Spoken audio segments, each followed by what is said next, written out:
About a year ago now, I posted my How to Become a 37-Year-Old Broke Loser video. It's been a bit over a year now, and many of you have asked me, so did you get evicted yet? Well, the legal process is still ongoing, but I have a lot to fill you in on. In this video, I'll be candidly criticizing a large number of powerful people and organizations, so if I suddenly die under mysterious circumstances, you can use this video to build a long list of potential suspects. I'll also be making use of this tinfoil hat. To briefly recap my situation, last year, the apartment building that I live in was taken over by a new landlord who promptly started evicting tenants using N13 notices. This practice is a common tactic to avoid rent control obligations in Ontario. Now some of you will say, rent control is communism, but I already covered that in this video. I always pay my rent on time, and the law says that I have no obligation to give up my cheap apartment, and mathematically, I simply can't afford to. And some of you will ask, why am I, an able-bodied person, living on welfare, taking up social housing for the poor? Why don't I just get a job? Well, I have a job. I pay all of my taxes and payroll obligations. I also have a business that pays corporate income tax, the same corporate income tax that funds your beloved social services. I also don't live in social housing. The building that I live in is just a regular market rate apartment building that I found by Googling apartments for rent 8 years ago. So a lot of you out there are probably facing a similar situation to mine right now, and hopefully this video can help you if you're also experiencing a rent eviction. So I think the best method is to just do a review of the timeline that I have here on my laptop. So starting from the beginning, the building that I live in was purchased by its new owner on November 15th, 2023. And I think it was sometime around the start of November when I heard some rumors that the building had actually been sold. And I kept asking the previous superintendent for updates on what was going on with who actually owned the building, and it was actually on November 15th that the previous supers posted a note in the hallway saying that the building had been sold and not to try and contact them. The previous landlord had returned our rent checks for December, and for the next week there was no sign of or communication from the new landlord. With the month of December just over a week away at this point, we were confused about where we should be paying our December rent to. Now, it was around this time that I got the first of many letters through my mail slot talking about the potential threat of renovictions. And this was something that I'd heard of before, so it did concern me a bit. And initially, I didn't really pay too much attention to these letters, and I kind of just hoped this was a general issue that happened to someone else, and maybe this problem would go away, and it wouldn't happen to me. Now, this letter here is one of the first letters that I got that mentioned an organization called ACORN. And overall, I think the letter does have some really useful information in it, especially for the older tenants who would have a lot of difficulty researching what their rights are in this situation. Now, the letter itself was addressed as being from a fellow tenant, and the contact email is a fairly generic Proton email address. Proton Mail is an encrypted messaging service that's often used by people who want to communicate anonymously. When I saw that the letter was sent anonymously, that was something that made me not pay too much attention to it. If I had gotten a letter like this addressed from my next-door neighbor, I probably would have paid more attention to it. But from my perspective, getting an anonymous letter like this could just as easily have been sent by the landlord himself. A few days later, on November 21st, I received a notice from building management stating that the building had been sold. The last page of the notice included a direct deposit form to send rent payments to 1524256 Ontario Limited. Around this time, a woman from the Social Development Center came by and handed out some flyers with some information about renovictions. A few days later, on the 4th of December, I received a notice stating that the power would temporarily be off on the 7th of December. And the reason for this power outage was because the very first thing that the new owner did was replace the electrical panels. So in this building, everyone's lease agreement explicitly includes the cost of electricity and water in the cost of monthly rent. And predictably, the new landlord wanted people to pay for these expenses themselves, and in addition, pay even more rent. A couple days later, on December 8th, I received a notice stating that there would be power disruptions on December 12th and 13th, and also that they would need entry to my apartment on these dates. A couple days later, on December 11th, I got another notice for a general inspection on December 14th that would also need entry to my apartment.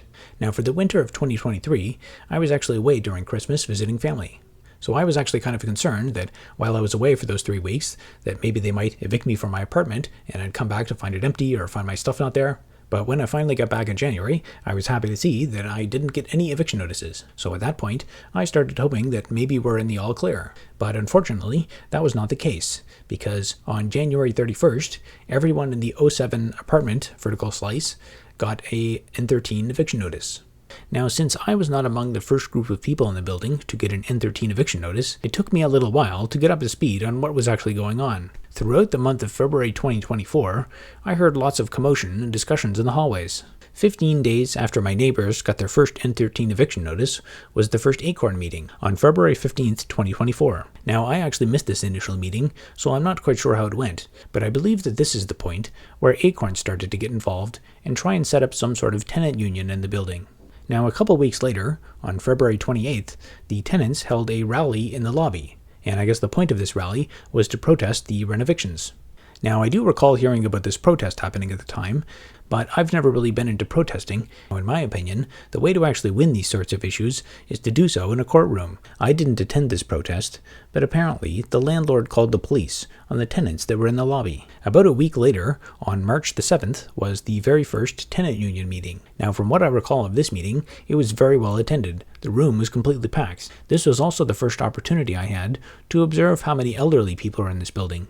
Now, from what I recall of this meeting, I remember a lot of very encouraging and positive statements being made. There was lots of rhetoric about how we were all going to work together, how we were going to fight this and stay in our homes. There was also a lot of emphasis about how the landlord had no legal justification to do what they were doing. They also encouraged us to take extremely detailed notes and document everything. The meeting was run by two women who I had never seen before, as well as a number of other people who connected remotely over a Zoom call. Although this initial meeting was a confidence booster, I also found it very disorienting. Since my background is in software engineering, I have a lot of experience dealing with complicated systems, but even I found it very difficult in this situation to figure out which organizations everyone there belonged to. Many of the communications that we got by flyers were simply anonymous. And even if we did get a person's name, there was no picture to go with the name, so there was no way to associate the name with the person at the meeting. This was also the first meeting where we were introduced to a number of other social organizations. One of the first things that I started to look for at this event was other people who I could trust and count on. In particular, there were a few tenants there who I recognized because I had seen them in the hallway over the years. Clearly, anyone who was a pre-existing long-term tenant in the building was likely to be a lot more trustworthy than someone from a random external organization, and not just for reasons of conflict of interest or potential malice, but if both of us actually live in the same building and we're both being evicted, then we both have lots of motivation to work together and solve our mutual problem. Another detail that I recall from this meeting was a sign-in sheet that was passed around. At the time, I didn't know what the sign-in sheet was for. At this meeting, the sign-in sheet never made its way around to me, so I figured I'll just write it down next week. After the meeting was over, I recall talking to one of the women who was hosting the meeting. I provided her with a corporate profile report of one of the businesses that are associated with this new landlord. I asked this woman if she was a tenant in the building, and she responded, "Not yet." So I assumed that she was just unlucky enough to have gotten caught moving into the building in the middle of this takeover by the new landlord. The next event was on March 27th, 2024, when I received a note addressed to me personally claiming that I have a car occupying a parking spot without permission. Now, I don't own a car, and I don't have a parking spot here. When I got this letter, I decided to go down to the parking garage and take a look around. And the parking spot numbers didn't seem to line up at all with the apartment numbers, so I had no way to verify if maybe someone else was parked in what would have been my parking spot. The note indicated that the monthly fee for parking was going up to $250 a month, up from the $50 that it would have been in my original lease. I asked a member of the building's new management about this supposed parking spot of mine that was being occupied, and he said that they were simply handing out the same notice to everyone. A few days later, on April 4th, 2024, was the second tenant union meeting. Now, I remember this tenant union meeting fairly clearly. The meeting started with a very long pitch to sign up to become a member of ACORN or to give a small donation. At the time, I remember thinking that their advertisement was very poorly placed. Ideally, I think they would have a much better conversion rate if this advertisement was at the end of the meeting and not at the start, since most people were just barely getting familiar with what ACORN was in the first place. Having said this, I was more than willing to listen to their pitch if they were willing to help us, and even if we did have to pay $50 a month or something, that was more than worth it, because the amount of money that we were saving in our apartments each month was on the order of $1,000. For the rest of this meeting, we talked a lot about code of conduct and how we should all work together. We talked a lot about some hypothetical things that we could do to improve our situation. and some of the organizers there were very interested in doing another protest. We also discussed the possibility of having a general social event, where we could go get some tea and coffee or something, and do some planning together. As far as I understand, that event never happened. At the end of the meeting, some hypothetical dates were discussed, but no formal meeting minutes were distributed, and I think that this was the first meeting where we discussed the possibility of pushing for a local municipal bylaw to focus on preventing renovictions. At a number of these meetings, an idea that was emphasized is that the landlord may try to turn the tenants against each other, and that people might try to disrupt the meetings by saying things that were racist or discriminatory. In practice, I never really saw racism or discrimination to be an issue at the meetings, although we did spend a lot of time at the meetings talking about how this might be an issue. Now, a few days after this tenant meeting, I got a note through my mail slot. In the note, it says that some of the tenants felt that their trust had been betrayed with the protracted advertisement for ACORN membership, and other tenants had complaints saying that the meeting was not as organized as it could have been. The note suggested that we should go meet in the lobby to discuss these issues. Generally speaking, I agreed with the criticisms of the letter, but overall, I actually just found it kind of amusing that people were already starting to have disagreements. I didn't bother attending this meeting in the lobby, and I just decided to stay out of it. The next meeting that we had was on April 12th at the Social Development Center, and the advertised focus of this meeting was to review the counterfiling process against the landlord. Now, this was the start of the period where things started to become very chaotic and confusing. Around this same time, in the first half of April 2024, many long-term residents reported being locked out of the parking garage. This is despite being long-term residents of the building, with a long-term agreement for underground parking in their lease agreement. Now, for the previous meeting that I mentioned on April 12th, I'm not 100% sure if I remember correctly, but I believe that that was the meeting where they talked about counterfiling in relation to the parking issue. And this was a source of significant confusion. From a legal perspective, there were two separate and isolated issues going on. The first was the unlawful evictions, and the second was the parking issue, and many tenants, including myself, found it very difficult to differentiate between the discussion in these two issues at meetings. The next item on the timeline is on April 27th, where construction dust in the parking garage triggered a fire alarm that required that we all evacuate the building. When the fire department arrived, I recall hearing the firefighter say that he went to look for the worker who was actually doing the construction, but couldn't find him. The firefighter wanted to tell the construction worker that he needed to use better ventilation, or the fire alarm would probably just go off again, which is exactly what happened 2 days later, when we all had to evacuate again for the exact same reason. The very next day, after the second fire alarm, the second wave of N13 eviction notices went out. This was the day where I got my eviction notice. A couple days later, a representative of the building's management knocked on my door and asked me if I wanted to speak to the property manager about the notice that I received. I told him not right now, and that was the extent of the interaction.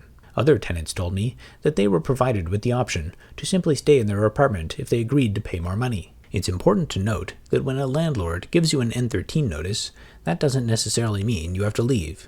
The N13 form can simply be downloaded by anyone from the tenant board's public website and then filled out with whatever you want. In order to actually evict the tenant, rather than just suggesting that they leave, you have to actually go to the tenant board and request that they be evicted. In our case, the landlord didn't actually file until a few months later. Another thing worth mentioning is that the N13 eviction process is supposed to allow you the opportunity to return to the apartment when the renovation is finished. But this landlord has a reputation for not honoring that requirement. In general, if the landlord simply moves in a new tenant at a higher rate, there is no recourse for the tenant who is evicted, since the tenant board obviously wouldn't evict the new tenant because they didn't do anything wrong. I actually heard from someone at a different building under this same landlord who tried to exercise their right of first refusal to return to the apartment after the renovation was finished. This person first got their N13 notice a couple years ago and still hasn't been able to return. Later that same day was the third meeting of our tenant union. At this meeting, a representative of the Waterloo Regional Community Legal Services was there, and the information that she provided was a very helpful introduction to the overall process of legal filings at the Landlord and Tenant Board. It was around this time when we started to get an overall picture of how these organizations plan to help us with the legal issues of renovictions. During this tenant meeting, I recall that the overall plan was to somehow combine our cases and file them as a group, and it was explained that with so many people together in the same case, all presenting evidence, that the hearing would last for a very long time. and that this would slow down the overall eviction process, and hopefully buy us enough time to get a bylaw passed. In the early days, I recall hearing that the plan was to file a Group T2 against the landlord, before the landlord filed an L2 against us. At this meeting, one of the representatives of the Social Development Center said that part of the legal arguments that they planned to make against the renovictions was to argue that the landlord was violating our human rights. On the other hand, the N13 eviction notices themselves focus on supposed safety hazards and mechanical issues. And if there was a legitimate physical issue with the building that affected the health and safety of the tenants, I can't see why the tenant board would buy an argument about human rights, because those are two different arguments, and the N13 itself focuses on the merits of the supposed necessary renovations. But still, I was willing to hear them out, and I figured things would get cleared up at future meetings. This was also the first meeting where I started to gain an understanding of all the different people and organizations helping us. At the center of everything was an organization called ACORN. I had never heard of ACORN before this experience, but since the renoviction started, I started hearing about them everywhere, even from people in the YouTube comments and live stream chats. From what I understand, ACORN was responsible for setting up the initial tenant union, and the tenant union leaders were a couple of the people who were the first people in the building to get N13 notices, and the tenant union itself consisted of people who physically live in the building. I also believe that some of the tenants in the building were members of ACORN before the renovictions even started. In addition to this, there was also an organization called the Social Development Center. Just before the renoviction started, a representative from the Social Development Center stopped by our building and handed out flyers to all of the apartments to let them know about ACORN. This individual from the Social Development Center worked in a department called the Eviction Prevention Center, and in addition, this individual was also a member of ACORN. A couple of other tenants told me that this individual was also a government employee in her role. I was not able to quickly verify this fact, and I don't really have the time or desire to research it any further. But I did see that the Social Development Center does get a bunch of grants for something. The tenant union itself was not a formal organization. It was basically just the term that we used to refer to the group of people who would get together and talk about the renovictions. The meetings of our tenant union were held in the Civic Hub in Kitchener, inside of an old church, just across the street from a harm reduction center. In addition to all of this, there was also one more community organization involved, called Waterloo Regional Community Legal Services. And as I understood it, the Social Development Center frequently interacted with Waterloo Regional Community Legal Services to assist low-income people. And in general, these legal services were only offered to people who meet certain low-income eligibility criteria. However, at this meeting, I recall them saying that they would be loose with this criteria because there were so many people in the same room who had the exact same problem. Earlier, at one of the prior tenant meetings, one of the organizers said that they had a meeting with a lawyer scheduled the next day. I assumed that after this meeting, we would likely be introduced to this lawyer. I also assumed that we would eventually be expected to compensate this lawyer something. Some of the tenants in the building were really struggling financially, and for many of these tenants, it was clear that they didn't have the professional skills to work effectively with a lawyer. But early on, we still had a much larger number of tenants who were better off financially and intellectually. Given what was at stake financially, I had initially thought that we would at some point pool together financial resources to hire an additional lawyer. I think that it's incredibly generous for a free legal service to help us out in this case. But if we are not paying them for their time, we can only expect to get so much in return. For these people who were protected by rent control, the return on investment from keeping their apartment was on the order of about $1,000 a month per person. And even though many of these people are poor, if everyone had initially put up $1,000 to fund a group legal case, we probably would have been able to finance $40,000 or $50,000 worth of legal fees. The alternative is to simply pay market rates elsewhere, which would be an extra $1,000 every single month for the rest of your life. And even if some of the tenants couldn't afford the extra $1,000, I'm sure that some of the better off tenants would be more than happy to subsidize their neighbors. Around this period, I also started doing a little bit of my own legal research to figure out how much a lawyer would actually cost for this situation. One legal firm that I contacted had an hourly consultation rate of $250 per hour for their paralegal, and for this, they said that they would also do a little bit of research in advance, provided that you give them some initial documentation and information to look into. And they also quoted me at $350 per hour for a more experienced lawyer and not just a paralegal. For an individual T2 filing, they quoted me at $2,000 for a single case. And in my notes here, I wrote that I think they said that would give you 10 hours of consultation. And after that, they would charge you the hourly rate. And I also asked about the possibility of what if we were all to file together as a group. And they quoted me $5,000 for a group case. And they said that would include things like setting up a mailing list and getting everyone on the same page. If my financial position had been what it was 6 or 7 years ago, I probably just would have put up the $5,000 myself and tried to fund a group legal case for the entire building. Now, I had hoped to engage with the organizers of these meetings, and I assumed initially that they might have been doing some of the same research on their end, but as time went by, it became increasingly clear that there was no concerted effort to actually pay money for a legal case. And instead, we were just going to rely on the free legal help. I suggested the idea of actually paying for additional legal help, but one tenant in particular really didn't seem to think that that was a very good idea. They complained that lawyers will charge you $500 per hour, and that they're not actually worth it for us. $500 per hour is fairly believable for a specialized lawyer. But in our case, we didn't need a world-class expert. And clearly from my numbers, we could get a paralegal for much less than that. The same day as this tenant meeting, on May the 2nd, was also the first day that I joined the Slack channel. The Slack channel was a discussion channel that had been set up by a tenant in the building. The intention behind the channel was to give us a forum where we could discuss the ongoing renoviction situation and do some planning. Around this period, I started to significantly ramp up my involvement and try and help out with the organization activities. After joining the Slack channel, I read through the entire conversation history to try and get an idea of who was involved in the organizing activities. Initially, everyone seemed to be very concerned about their privacy. Most people didn't have profile pictures or used pseudonyms to identify themselves. I decided that I would try and break the ice and use my real name and also use a profile picture.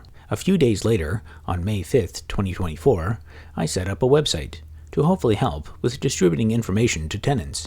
Up until this point, we hadn't really been getting any form of meeting minutes from the tenant meetings, and things like important dates, or the date of the next tenant meeting, were not readily available everywhere. I also felt that we were lacking a clear description of what exactly people should do next. I also thought it would be a good idea to have a list of the people involved in helping us that would also include some instructions for how to contact these people. Another concern that was raised at tenant meetings was that a number of people in the building don't speak English very well, and ideally we could have some documentation for them that was written in their own language. This is another reason that I thought that a website would be useful in this situation. Up until this point, the organizers had been distributing information by putting paper flyers through people's mail slots. For elderly residents who don't have internet, this would still be necessary, but I thought that at least some of this information could be distributed through a web page, which could also include automatic translations from the organizer's source material. I attempted to coordinate multiple times with the organizers on this topic,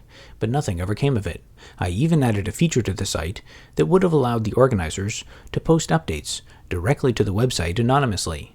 Eventually, the site ended up just being me posting things from my own perspective. One tenant expressed concern that some of the messages that were posted to the website could be confused with messages that were coming from some of the community organizations that we were working with. They suggested adding a disclaimer to clarify this, and I agreed. Over time, I didn't seem to get much interest from the organizers about posting information on this website. Clearly, some information about our situation would have to be kept confidential, but a lot of information, like the dates of our tenant meetings, were something that we already considered to be public information.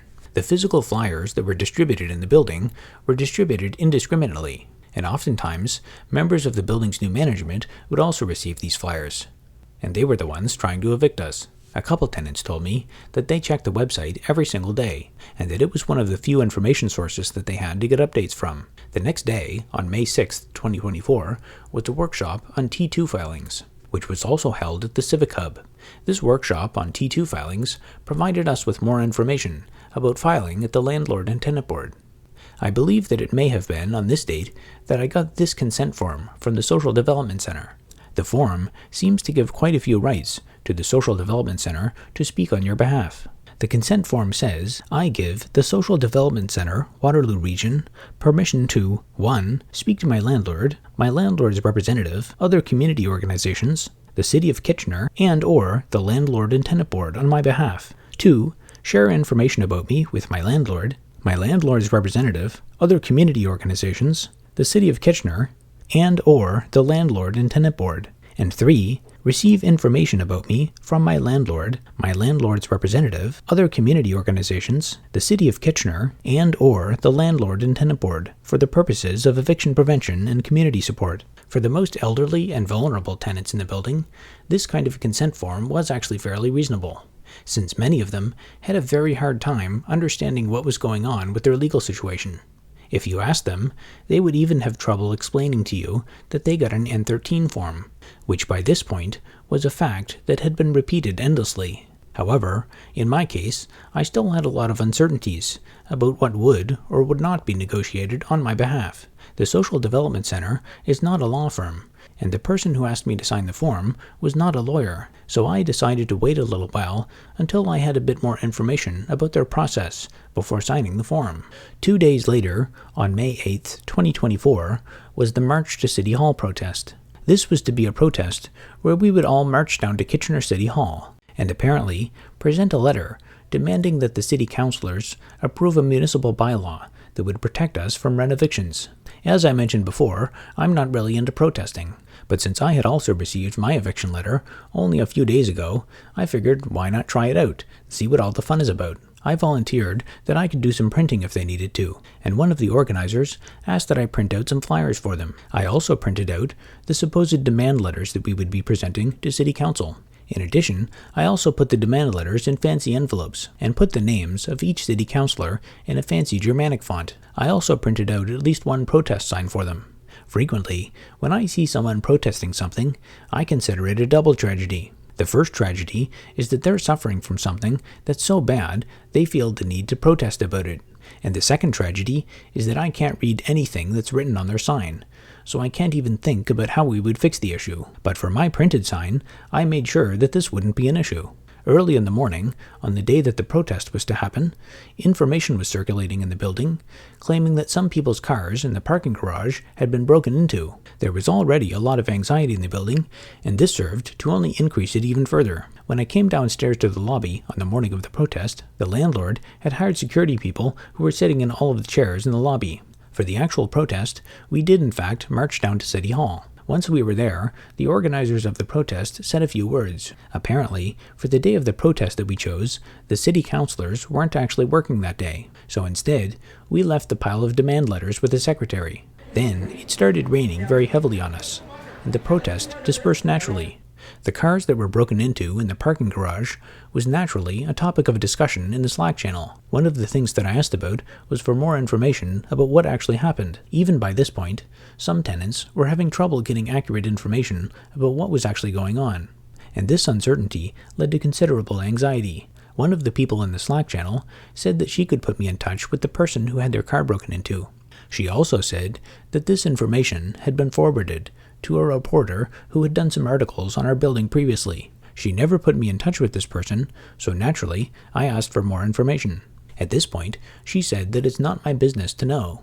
Now, to be fair, if the person whose car was broken into doesn't want to talk about this to other tenants, that's their decision to make. From their perspective, they have no idea who is actually responsible, and the police might want to keep certain details secret. But still, I was interested in knowing whatever facts I could. As far as I'm concerned, if there's criminal destruction of property occurring in the building that I live in, then it becomes my business to find out what's going on, rather than sticking my head in the sand. This response did rub me the wrong way, but I decided to just leave it there, even though some of this person's other responses didn't really seem consistent. Because of the parking issue that we faced previously, some of the tenants who used to use the parking garage were parking their cars on the street, and she suggested that maybe the cars had been broken into because they were now parked on the street. But clearly, since she actually talked to the tenant who had the car broken into, she would know that the break-in was in their parking garage. About 5 different tenants had their cars broken into, and I eventually ended up talking to one of these tenants, who confirmed that the break-in absolutely did happen in the parking garage, which was supposed to be a secure area, that some of the tenants were even locked out of now themselves. I decided to just ignore all of this, and not raise the issue further. At this time, I was still under the impression that the individual in these messages was another tenant in the building. However, I later came to understand that this individual was the same representative of the Social Development Center that we interacted with at meetings, and that they did not physically live in the building. Around this time, I started to get the feeling that we were finally building some momentum and actually getting organized. By this point, I was finally able to recognize all of the different people involved in the organizing efforts. I figured that the next tenant meeting would be very productive now that we were all starting to get to know each other. But unfortunately, we didn't have another tenant meeting until almost 2 months later. In the meantime, the next event on the timeline was on June 17th, 2024. On this date, a building permit showed up by the elevators in the building, posted on all of the different floors. The building permit title was Permit to Replace Existing Plumbing Stacks on Floor 3 to 15 in an apartment building. Up until this point, one of the things that had been discussed about our supposed N13 eviction notices was that any N13 eviction applications were only valid if the landlord had a building permit. Previous to this, they didn't have a building permit, but now, apparently, they did. This event also raised the anxiety level in the building, which I figured would lead to another tenant meeting, but not until a few weeks later. Around this time, I had been starting to reach out more to the leaders of the tenant union in our building. I had been hoping on organizing some sort of smaller meeting with the few people in the building who were much more motivated to work on our situation. However, since the day of the March to City Hall protest, they hadn't been quite as responsive. Around this time, they were under an enormous amount of stress. The landlord also issued an additional second eviction notice against them for supposedly interfering with the reasonable enjoyment of another tenant, for supposedly having a freezer that was a little bit noisy. They say that there are always two sides to every story, and for the record, I would like to say that the leaders of our tenant union were very soft-spoken people. The claim that they were interfering with the reasonable enjoyment of other tenants, in my view, is a very extraordinary claim, one that demands extraordinary evidence on the part of the landlord. I would describe them as very soft-spoken and shy people. Around this period, they had left town for a few days, and when they returned, they found that the power to only their apartment had been shut off. As a result, all of their refrigerated food had been warmed up and spoiled. When this happened, I told them to check the breaker to see if it had been tripped, and he said that was the first thing that he checked when he got home. I believe it was the next day, when sometime early in the next morning, their power was mysteriously re-enabled, and these tenants are not the only ones who I've heard of under the same landlord who have reported a similar experience. Another factor that put considerable stress on the leaders of the tenant union was related to maintenance requests. Something that was a topic of discussion at many of the tenant meetings was the new landlord's lack of willingness to do maintenance and upkeep on the building. A few tenants were not very happy about the new landlord. In their view, they thought that they could help out by bringing up as many minor maintenance requests about the building as possible. But since the new landlord was not very responsive to maintenance requests, many of these were directed instead to the leaders of the tenant union. But since they were just regular tenants in the building, their ability to do anything was very limited, and on top of this, they both had full-time jobs. By this point, we were starting to develop a bit of an information vacuum in the building.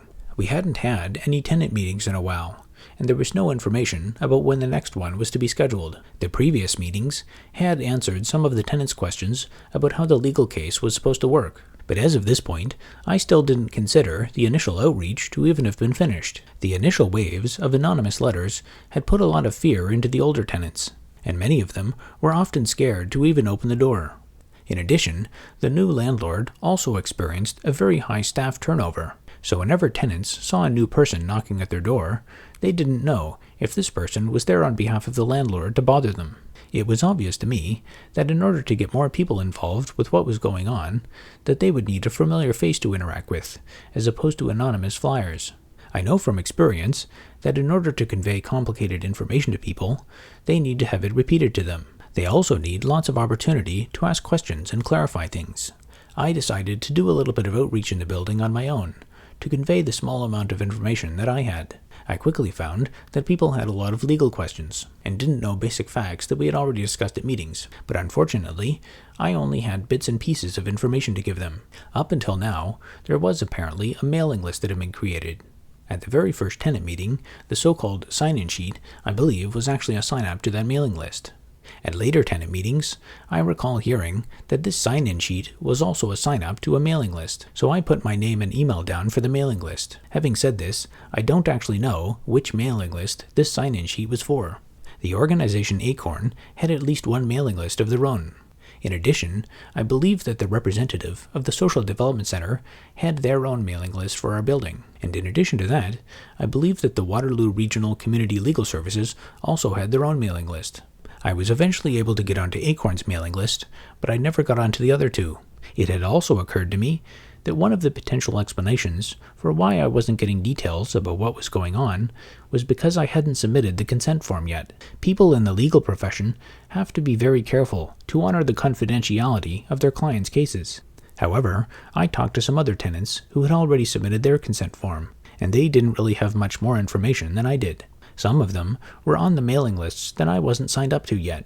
Some tenants shared these email list updates with me, although the information was fairly anemic. To try and get more connected with what was going on and get people better information, I reached out to the leaders of the tenant union. I asked them a few questions about the efforts that were taking place to get tenants in the building in touch with information about the legal services that were helping us, and they referred me to the contact information of the legal service that we were working with. Since their office was literally just down the street, on June 18th, 2024, I decided to go visit them in person. At the tenant meetings, where we had been introduced to this legal service, there was a lot of rhetoric about how we were all going to work together. There was lots of emphasis about how we should document and record everything, and how all of this would be admitted as evidence for our group case. Some tenants had the perspective that there was a team of lawyers diligently working away on their behalf somewhere. When I visited their legal office in person, the individual that I talked to there said that they were very familiar with our building. I asked them if they had a specific person I should contact in relation to the group filing in our building. The person that I talked to didn't have a specific person for me to contact. Instead, she suggested that I should just direct everything through an application on their public-facing website. Later that day, I did submit an application through their website. I volunteered some information and research that I had done. I mentioned that I had some previous experience going through civil court, and I had more information if they wanted it. I never did receive a response or follow-up to this application. During my visit to this legal clinic, it was apparent to me that they had very few resources. Most of the people that they served were very low-income and vulnerable people. When I visited the clinic, I saw what looked like a homeless woman crying in the waiting area. Clearly, this service was only appropriate for the most vulnerable members of society. This is another reason why I had still hoped that we could put together a paid legal case. Some tenants in the building clearly would have been able to afford a lawyer, but unfortunately, due to the disorganization of our tenant meetings, the tenants who were the most equipped to fight the renovictions were the first ones to leave, leaving the most vulnerable tenants to fend for themselves. The next event on the timeline is on June 20th, 2024, when a notice appeared on the garbage chute saying that it was out of order. The very same day, we also got a notice for another general inspection that would also require entry into our apartment. The notice that explained the condition of the garbage chute did not actually obstruct tenants from still using it. Apparently, the garbage chute had been physically damaged, and garbage that was being passed down the chute was bouncing back onto the second-floor garbage room, which created unpleasant conditions for tenants on that floor. And some tenants in the building didn't initially see the notice and continued to put garbage down the chute. I spoke with a member of the building's new management who said that the garbage chute would now be out of service indefinitely. He said that someone had tried to pass a table leg down the garbage chute, which had become stuck, and that this had caused garbage to pile up in the chute, tearing down the inner liner. I talked to other tenants who reported being told slightly different narratives, such as that the cause of the blockage was due to construction material being passed down the chute. About a week later, the garbage room was bolted shut. The next event on the timeline is on June 28th, 2024, when the third round of N13 eviction notices was sent out, and the same day, the following sign was observed on the front lawn of the building.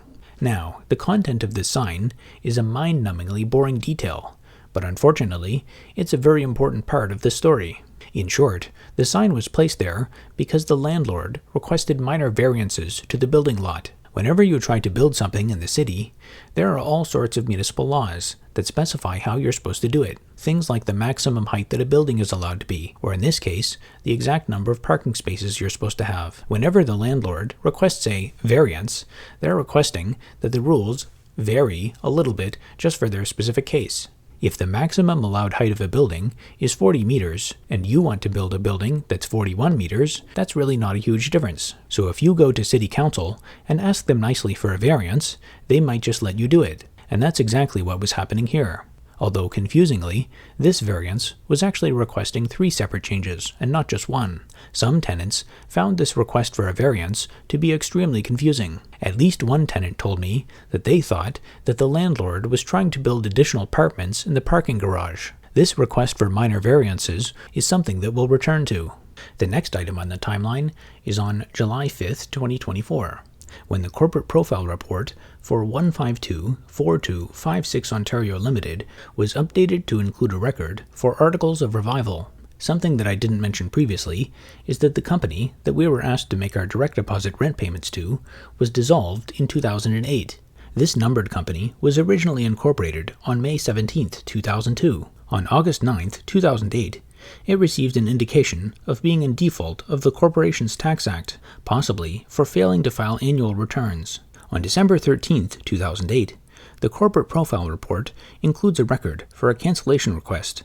Under the Corporations Tax Act, Section 241, subsection 4, a corporation gives protection to its directors from personal liability, but if the corporation is dissolved, this protection is undermined, which is, of course, why the director revived the corporation on July 5, 2024. The next day, on July 6, 2024, a fire started in the apartment that was occupied by one of the building's new management. The day after the fire happened, I actually wrote some detailed notes while my memory was still fresh. It was not long after I finished my live stream on Saturday. I noticed that my lights started flickering a bit just before midnight.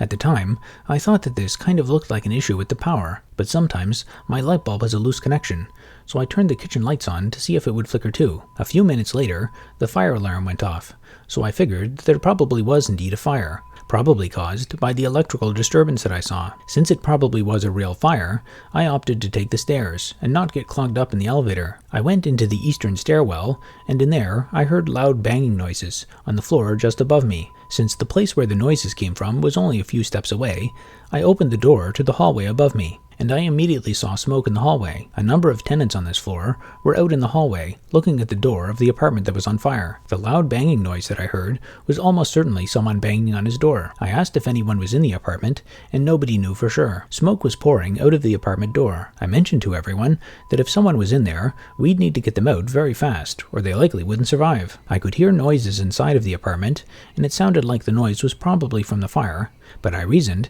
that it may have also been the sound of a person moving around in there. I banged on the door for a while myself, just like the other tenants had done. I tried opening the door, but it was locked. I questioned whether we should possibly try to kick in the door and make sure no one was inside. However, I know that this can also make the fire worse, and I wasn't quite sure what to do in this situation. I asked if anyone had called 911, and no one had yet, so I opted to just call 911 and ask them what I should do. Upon calling 911, I was put on hold briefly. When someone answered, I described the situation. I said that there was smoke coming from the top of the door, and I let them know what floor we were on. I asked if the fire department had arrived. If they were already there, I'd prefer that they take care of this situation and kick the door in themselves. Around this time, someone else went ahead and kicked in the door. At that point, some tenants said that the fire department had in fact arrived. Around this time, the firefighters had arrived on scene, so I concluded the call with dispatch.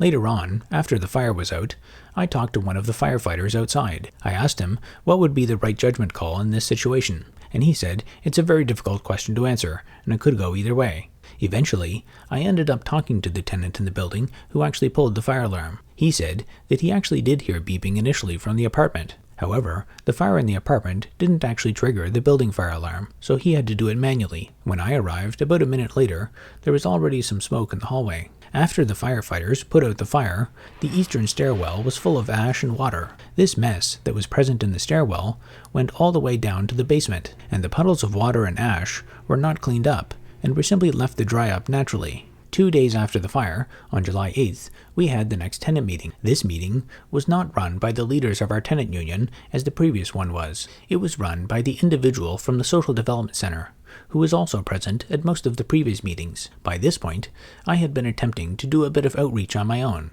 and build a list of people's contact information so that I could provide them with updates about what was going on. At this meeting, I handed out some flyers to other tenants in the building to try and get connected with them. By this point, a lot of these tenants were starting to become familiar faces, and I talked to them often in the hallways and in the elevator. As I was handing out the flyers, the individual from the Social Development Center suggested that I was handing out conspiracy theories. I expressed my frustrations about the lack of information that we were getting, and the fact that many tenants were still not on the mailing lists. At this point, we had been supposedly organizing for almost 6 months, and we still didn't have everyone's contact information. As a result, a lot of tenants had already given up and just left the building. I figured that if we didn't get our act together soon, the whole tenant union would probably just fall apart, and we'd all get evicted.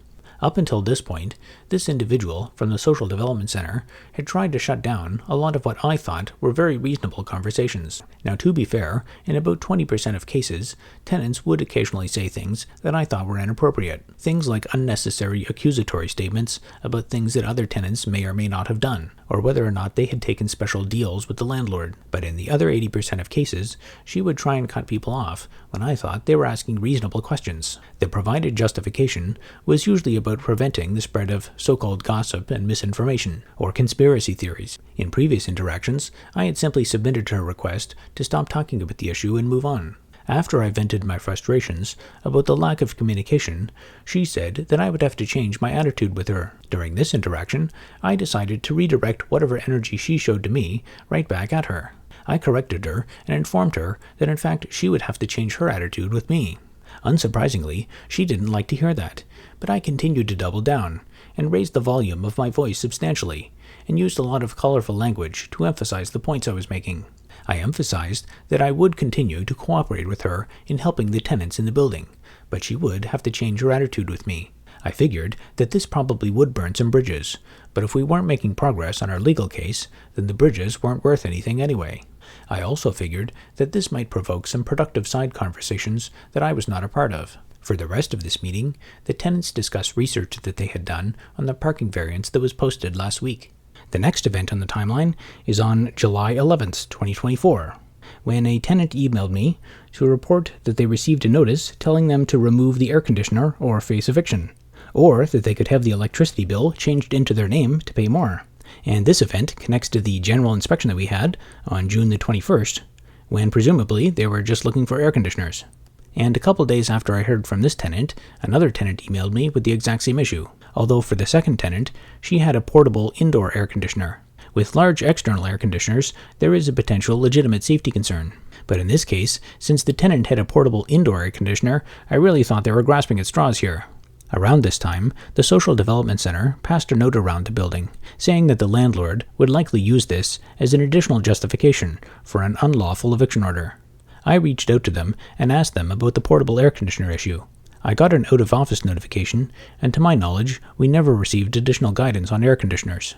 The next event is on July 16th, when the request for minor variances was refused.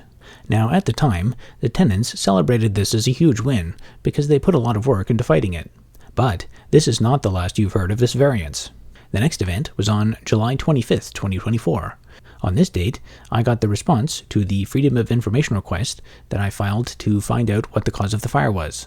It says, investigated the fire and located an electrical appliance in the kitchen in the area of significant burning. V pattern was observed, indicating that the appliance was in or was the point of origin. The appliance was plugged in and appeared to be an air fryer. Damage too severe to confirm. The stove was located directly beside the appliance and was located on a small counter space and may have been left on, causing the combustion of the appliance. Occupant indicated that he did have an air fryer in that location, and it was plugged in, but not on at the time of departure. Nothing suspicious was found that would indicate arson. The occupant was in redacted, which I think was Hamilton, at the time of the fire. Now, from the incident report, it's clear that the cause of the fire was related to a domestic kitchen appliance. But when I asked the building management about the cause of the fire, and by building management, I mean literally the person whose apartment was on fire, the response that I got was that the fire was an electrical issue. At the time, I asked him to clarify. I asked if the fire started in the electrical panel, or if it started in the wiring in the walls. But he reiterated that it was an electrical issue. Now, it might sound like I'm trying to nitpick things here, but the distinction here is pretty important. Imagine that you're living in a building, thinking that you're safe and sound, and then some new people come and take over the building. And the first thing that they tell you is that all of the wiring in the building is bad, which is one of the things that we were told orally. And the first thing that they do is hire a bunch of contractors, some of whom don't speak English very well, to do a bunch of changes to the building, including changes to all the electrical panels. Then, a couple months later, the building catches fire, and they say it was an electrical issue. And furthermore, when you read about how this event in your building was covered in the local media, they repeat this phrase, that it was an electrical issue. Now technically, if there was some sort of electrical defect in the air fryer itself that caused it to catch fire, then you could call that an electrical issue. But I think most people in the building would have appreciated knowing the distinction. If the building really does have serious wiring problems, then that means that potentially everyone is at risk. And if you just received an eviction notice, that's probably going to influence your decision. If it was clear to people in the building that the cause of the fire was an air fryer, then that means that they could sleep easy at night, knowing that their air fryer was unplugged. But presumably, the news doesn't have access to these incident reports. The other noteworthy detail that's missing from the news report is the fact that the fire happened in the apartment of the person who was managing the building. And furthermore, that person wasn't even present in the building at the time. Accidents do happen to everyone, but if the other tenants can all exercise fire safety, I think that the building management can too. The next event is on July 26th, when the fourth round of N13 eviction notices was sent out. 5 days later, on August 1st, I was doing some work in my apartment when I heard some commotion in the hallway. At first I ignored it, but after a while, I realized that it kind of sounded like a waterfall. I went over to the stairwell to check it out, and I saw that there was water flowing down the stairwell from the top of the building right down to the basement. I think they eventually said that they were doing some kind of water pressure test. The next event on the timeline is on August 23rd, when I exchanged a few emails with someone from ACORN. A few of the ACORN members had been doing a bit of research on this particular landlord's behavior in other buildings. Clearly, if we could establish an overall repeated pattern of behavior, then that might help our legal case. I provided some general information, such as a list of other buildings that this landlord owns, as well as a list of news articles that cover various controversies in these buildings. I volunteered that I did have more information, but by this point, it was clear that many people in ACORN were very unique. I mentioned that I'd be willing to share more information with them if I could share it with their lawyer. The information that I had contained a lot of addresses and personal details. It also contained a lot of information from completely unrelated parties. For this reason, I wanted to make sure that the information was used properly. I never did receive a follow-up on this email thread. The next event is on August 29th, when I received another notice of entry for general inspection and a pest control treatment. And by sheer interesting coincidence, the date of the anticipated pest control treatment was August 30th, the day before the date indicated on my original N13 eviction notice. Now, when I got this notice, I was a bit concerned because we didn't have a pest problem here. Thankfully, I've never had bedbugs in my life, and there's no other kind of pest control problem here either. I was curious to know what kind of chemical they might be spraying, and if there might be any kind of safety hazards associated with the pesticide that they were spraying. So I called the building manager to ask him about it, and he said that it was just another general inspection. The next event was on September 3rd, when the garbage chute was restored to working order for most of the floors. A couple days later, I got a note from one of my neighbors, who was concerned about chemtrails and other geopolitical uncertainties. I responded with a note, saying that contrails, not to be confused with chemtrails, are the result of water vapor produced from the combustion of jet fuel in the following chemical reaction.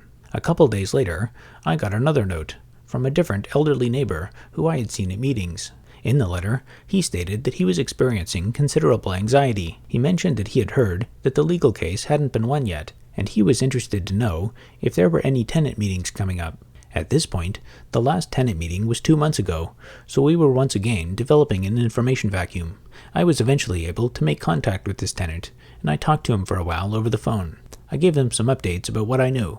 Around this time, I got a flyer for a general ACORN meeting. This meeting was different from our tenant meetings because it included people from other buildings. I decided to attend this meeting, which was over a Zoom call, just to see if there was any new interesting information. The informational content of the meeting was similar to previous meetings that we had had, where we discussed general introductory information about N13 evictions. There were a few new pieces of information, such as anecdotal reports about what was going on in other people's buildings. The next date on the timeline was on September 18th. At this point, I was starting to get frustrated about the lack of communication and the lack of organization about our supposed legal case. Other tenants in the building would sometimes ask me for information about what was going on with the legal case. It wasn't clear to me what I should have been telling the tenants to do about their legal situation. Some of the tenants had already submitted information to the Free Legal Counsel, and it wasn't clear to what extent their legal case had already been initiated. The initial vision at the early tenant meetings was that we were all going to work together and build a group legal case because we were stronger if we stick together. And a few tenants were strangely obsessive about this stick-together mantra.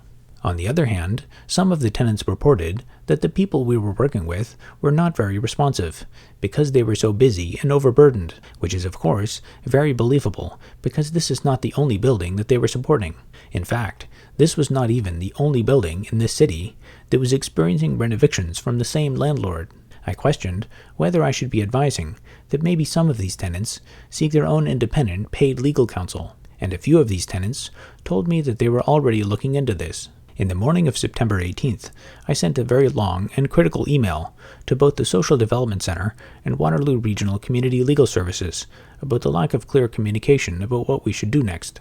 I said at this point that I wouldn't be joining in on their group legal filing due to lack of communication. I also said that if I didn't get clear guidance from them on what I should be advising other tenants, that I would start advising them to seek independent legal counsel. Later in the evening on the same day, I saw an interesting message that someone posted in the Slack channel. I don't recall exactly when this message was posted, and it was likely unrelated to the email that I sent, which was only about an hour prior. The message contained a piece of email correspondence with one of the legal representation. In the message, it says that there is no legal representation for the N13s as a group. And furthermore, the email went on to clarify that people would have to apply and be approved individually. For me, this was completely new information. By this point, I had already made contact with someone who worked at the legal clinic, so I reached out to them to confirm the accuracy of this information. In the email that I sent, I mentioned that I had seen this information in one of the chat sessions, and I pleaded with them for some public version of this that I could distribute to other tenants. In the response that I received, they said that they were very glad to hear that this information had reached all of the tenants. But I clarified that this information had absolutely not reached all of the tenants. The private Slack channel that we had only had about 4 or 5 people who were active on it. Again, I requested to have some version of this information that they would be okay with me distributing publicly. Just before sending that email, I had met another tenant in the lobby, and she asked me questions about the group filing. I even offered to print off flyers myself and hand distribute them in the building. My offer was declined, and instead, they suggested that we go to the meetings. But the problem was, sometimes people didn't get notices for the meetings, or sometimes they got them at the last minute. I wasn't the only one who was surprised by this new information, and I confirmed with other tenants that I hadn't just missed something. I didn't receive any additional follow-ups on this email thread. Around this same period, although I don't have a record for the actual date, I recall that some of the other tenants were invited to the legal clinic to have a meeting about their T2 filing. A couple of the other tenants suggested that I should go to this meeting. I didn't receive an invitation to this meeting, and since it was at the legal clinic, I felt it was probably not appropriate for me to go, since it was probably about their legal case. In my discussions with tenants prior to this meeting, I recall that the tenants were anticipating that the topic of the meeting to be about T2 filings in relation to the renovictions. However, after the meeting, the tenants reported that the topic of the meeting was related to T2 filings for the parking issue, and this was a fact that very much surprised them. I remember one tenant commenting, "Why are we fighting so hard on the parking issue if we're just going to get evicted?" After this meeting, there was a lot of confusion among the tenants, who still had lots of questions about the legal process of fighting the evictions. Later in the evening of that day, on September 18th, was another tenant meeting. I did hear about this meeting from other tenants, but I decided to skip this one, since I didn't get invited anyway. I had made a lot of my points clear at the previous meeting, and through email, I figured that the meeting would be more productive if I wasn't present. A few days later, on September 21st, 2004, I learned that the leaders of our tenant union were leaving the building. Up until this point, they seemed to have been gradually running out of gas, and were becoming less engaged over time. There was also a huge number of other dramas and conflicts that took place in the building that I haven't talked about yet. As I mentioned before, one of the early mantras that was repeated when we set up our tenant union was to stick together. And one tenant in particular interpreted this to mean that tenants shouldn't try to leave the tenant union and make deals with the landlord on their own. This tenant saw it as their responsibility to police other people's behavior and criticized people for making deals with the landlord. One tenant that I know, who was undergoing chemotherapy at the time, was a target of this criticism. The tenant who was undergoing chemotherapy was apparently yelled at by the other tenant for supposedly taking a deal with the landlord. During this period, the tenant who was undergoing chemotherapy was extremely weak and was barely even able to speak. I spoke to her briefly during this period, and her voice was basically a whisper. Another controversy surrounded supposed special treatment that certain tenants received when the building was taken over. Another controversy that I heard about was when one tenant apparently expressed concern that the landlord might try to sue people for defamation. Apparently, another tenant, who was a member of ACORN, spread information around claiming that this tenant was threatening that the landlord was planning to sue people for defamation. They were trying to insinuate that this tenant was making specific claims about defamation suits in order to create a chilling effect.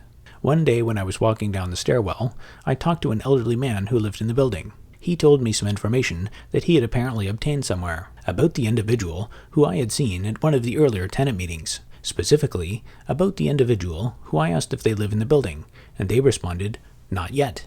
The elderly man told me that this person had been paid $20,000 to leave the building. By this point, I figured that this person probably had left the building, since I hadn't seen them around since. Now, I tell you these things not to convince you that any of them are true, except for what I explain from first-hand experience. In fact, I heard a lot of other things that I didn't talk about that turned out to be 100% false. But the point in mentioning all of this is to describe to you the atmosphere in the building at the time. When the leaders of the tenant union told me that they were leaving the building, that didn't surprise me. As I understand, they were the target of a lot of this drama, and they were the first people in the building to stick their neck out, so they got the brunt of it. I never really probed them for more details, but I just assumed that they had a mental breakdown. The next event is on September 24th, when I got back the Freedom of Information request that I filed to try and get more information about the break-ins that happened in the parking garage. By this point, I had started work on putting together my own legal case, just in case the tenant union fell apart. I had already filed a few other Freedom of Information requests for things like incident reports and building plans. I figured that I might as well go ahead and file one more, to try and figure out what happened in the parking garage. At this point, I still wasn't 100% sure that the incident even happened, or whether it was just a really effective rumor. My assumption was that if I could find out any information at all, it would probably come back inconclusive, probably due to missing surveillance or something. I figured that even this information might be useful to try and argue that the landlord failed to create a safe building for us. I was not able to find out the conclusion of any investigations, or whether an investigation even happened. The best that I got was this piece of paper that confirms that an incident matching the description I provided actually did happen. As far as I know, there is no other public record of this incident ever having occurred. The next event on the timeline is on October 2nd, 2024, when ACORN organized another protest at our building. Since my building was just one of many buildings that was experiencing renovictions under this same landlord, ACORN decided to raise awareness of the issue by organizing a protest at all of the buildings simultaneously. Originally, I had received an email notification from ACORN as a follow-up to the online ACORN meeting that I had attended previously. The email notification stated that the protest at our building would be at 1 p.m. on the 2nd. I mentioned before that I'm not really into protesting, but I wanted to help out the other tenants in whatever way I could. I didn't have many updates to post about anyway, so I posted about this protest event on my website. About an hour before this protest was supposed to happen, I got an email from a fellow tenant who checked my website. They were wondering why I hadn't updated the location of the event in my post. I then learned that a change had occurred to the intended location of the protest, and that this change had only been made in the afternoon yesterday. The other tenant forwarded me an email that they received with a notification about this change. The update email notification apparently came from a different ACORN mailing list that I was not signed up to. But strangely, I didn't receive any emails about updates to the location.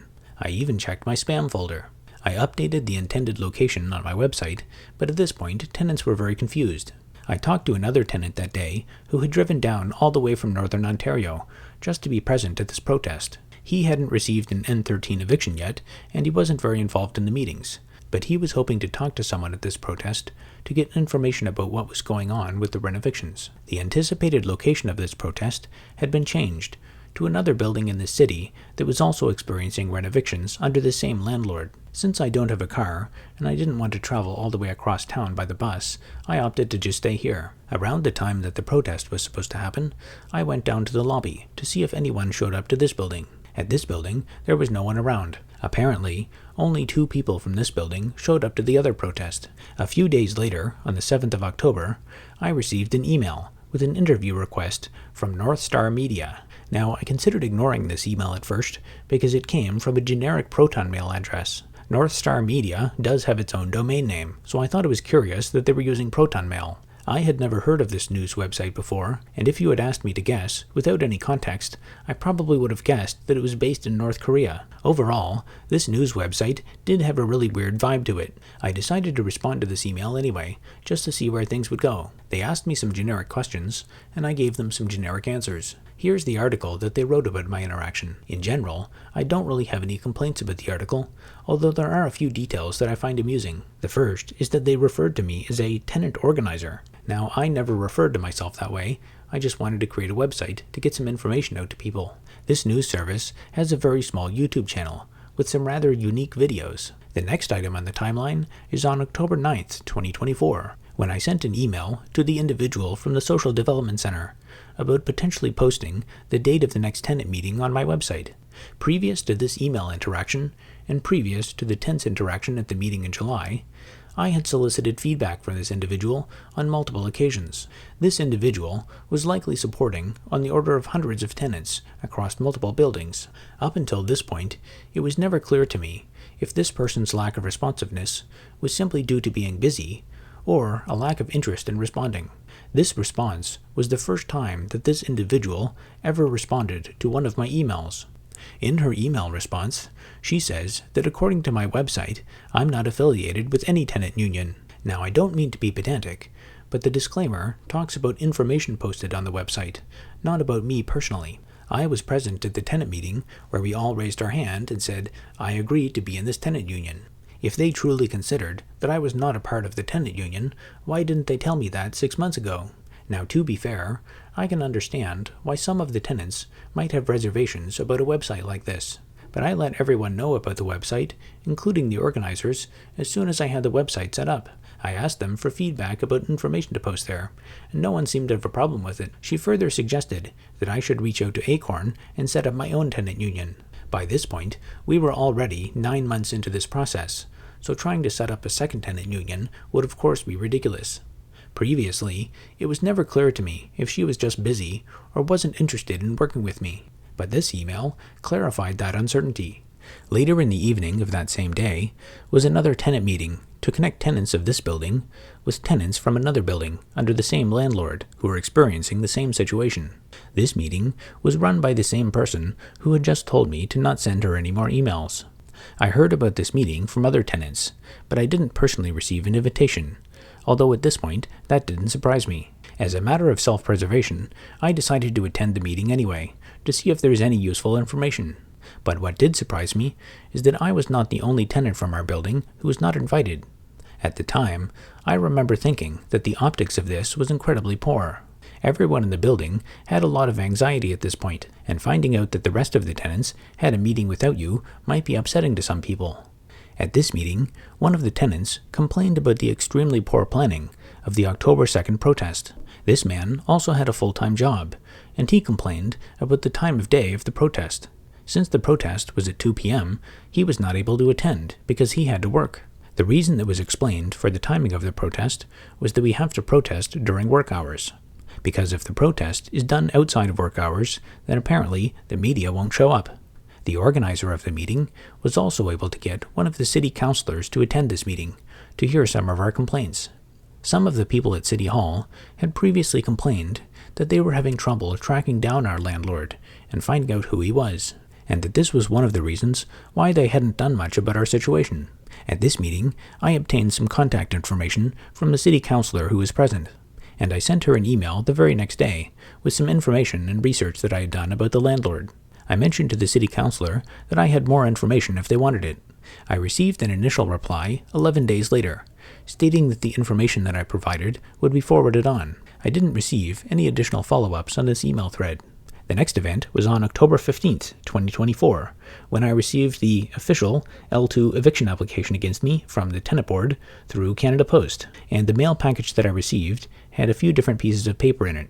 One of them contained a piece of paper stating that my official L2 Merits Eviction Hearing would be held on February 19th, 2025, and there was also a piece of paper with a link to an online portal.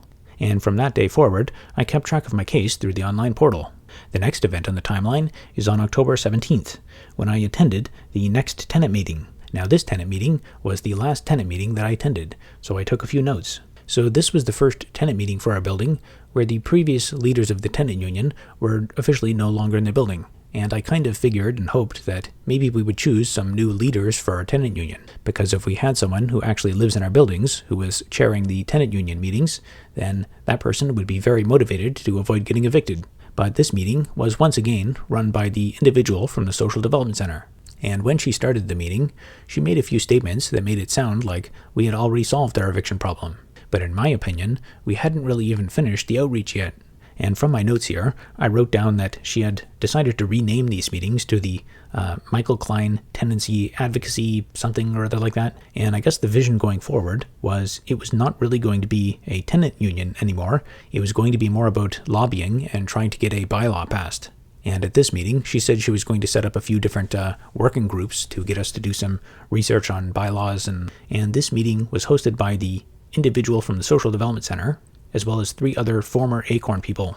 At this meeting, I think I counted 14 people. And at this meeting, one of the tenants asked about how other tenants won at their building, because apparently there had been a recent victory at the tenant board for one of the other buildings under the same landlord.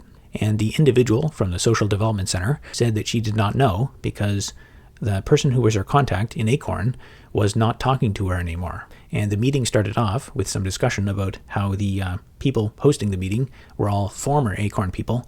And I didn't get all the details, but apparently there was some falling out that all these people had with ACORN. They said something about the accountability is not there. I think they were apparently asking for some information from ACORN, and they didn't like the answers they were getting.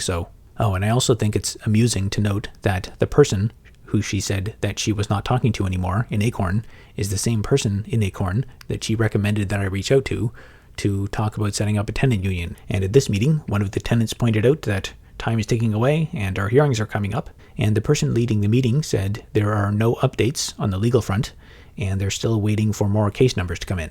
And I also noted that one tenant there was surprised to learn that not all of the LTB hearings were going to be at once, which is, of course, what we had been told earlier on in this process. And we talked a bit about setting up different working groups for lobbying, media, and research, etc. And I raised my hand and signed up for the research working group because I had already been doing that. As you might expect, I never heard back about this working group that I supposedly signed up to. And the person running the meeting brought up the idea of handing out some flyers to maybe local businesses to raise awareness of our situation. And then another tenant suggested that's kind of ridiculous. Why don't we send out flyers to people who live in other apartment buildings? Because obviously they can actually sympathize with this issue and it affects them. And since they really wanted to work on putting together a bylaw, I suggested that maybe we could put together, a few $100 extra and hire an actual legal professional, someone who actually has experience and know how city council works and how they pass laws and stuff. And the response I got was that all of the legal professionals around here likely have a conflict of interest or are on the payroll of the city, so they probably wouldn't be able to work with us. And a couple of tenants said that that would be a waste of time and cost too much money. I also brought up the idea again of pooling some money together to hire additional legal counsel to work on our case. And the response that I got to this was that we would have to first check with the paralegal that we were already working with from the free legal clinic. Oh, and I also didn't get a flyer to this meeting, and at the meeting I asked had the flyers gone out for other people, and apparently the answer was no. And after that, I made a few more suggestions about making sure that we actually get the notifications out about meetings, and I also have in my notes that this meeting ended a few minutes early. So at this point, I figured that I wasn't going to get much out of the tenant meetings, and that I should just focus on building my own legal case. Throughout this process, I had reached out to a few other people in the building who I thought might have the intellectual capabilities to work on a case like this. In one case, the person didn't respond, and I found out shortly afterward that they had left the building. In one case, the person expressed a lot of interest in what I was doing, But this person had also heard a lot about much of the drama in the building, and they said they just want to stay out of it. So I'm going to have to speed things up a bit because it looks like I'm running out of time and hard drive space. So the next event in the timeline is on October 28th, 2024, when at 7:26 a.m., a fire alarm went off and sounded for about 10 minutes, and we all had to evacuate for that. And then the fire alarm went off again about an hour later at 8:43 a.m. I think I remember hearing one of the firefighters say at the time that it might have been an issue with the faulty sensor. And later on the same day, I received a notice of entry in relation to inspection of fire alarms that would take place on October 29th. And 2 days after that was the date that was indicated on the third round of N13 eviction notices. And the next event in the timeline was on November 21st, when there was another tenant meeting. And I did not attend this meeting, but from what I heard from other tenants, it was consistent with previous meetings. Now, for the month of November, I continued to do a bit of research and preparation on my own. I also continued to interact with the contact that I had made at Waterloo Regional Community Legal Services.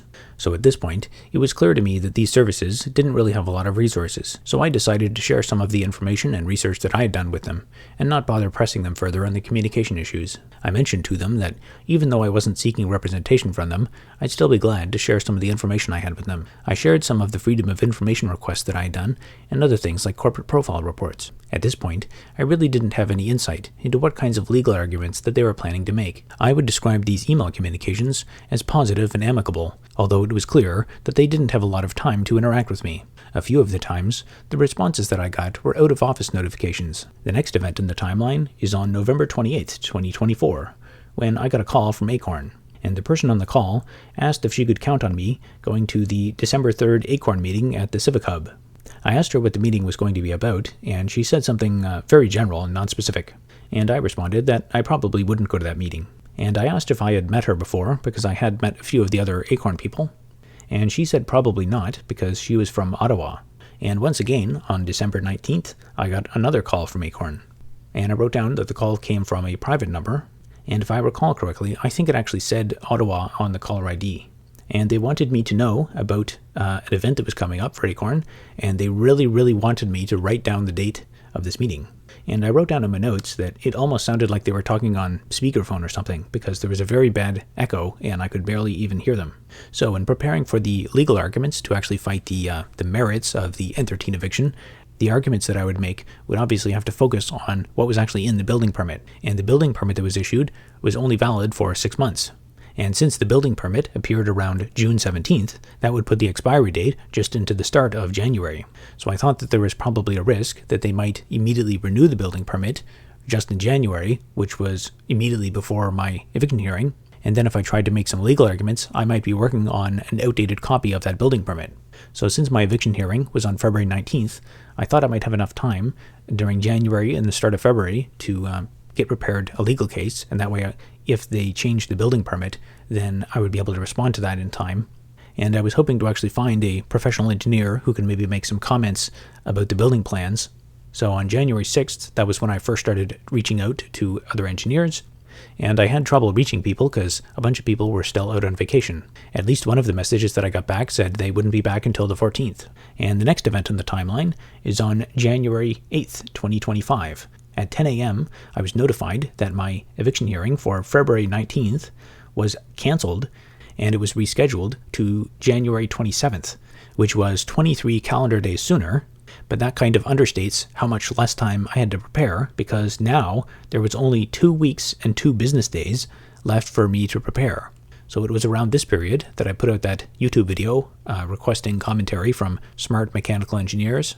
And one of the engineers who I'd messaged previously on January 6th actually eventually got back to me, and we went back and forth a bit, and the idea was that we might be able to get something written out on paper, and they were a bit concerned about a potential professional liability, because if they're testifying as an expert witness, if the opposing counsel wanted to, they could maybe draw them into it more. And they said that they thought it would be most productive if they could issue a statement in coordination with a legal professional. And at the time, I had considered introducing this engineer to the free legal service, but I was kind of hesitant to do that because if the legal representation didn't really even have time to communicate with me, they probably wouldn't have the extra bandwidth to coordinate a prepared statement with an engineer, because all of this would have been based on the building plans that I got through the Freedom of Information request, and I didn't have any insight into the documents or preparation that the legal clinic had done on their own. So about a week later, on January 15th, 2025, I noticed in my tenant board portal that a legal representation was assigned to me.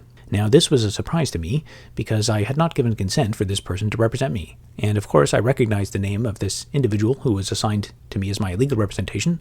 It was the same person who I was interacting with over email.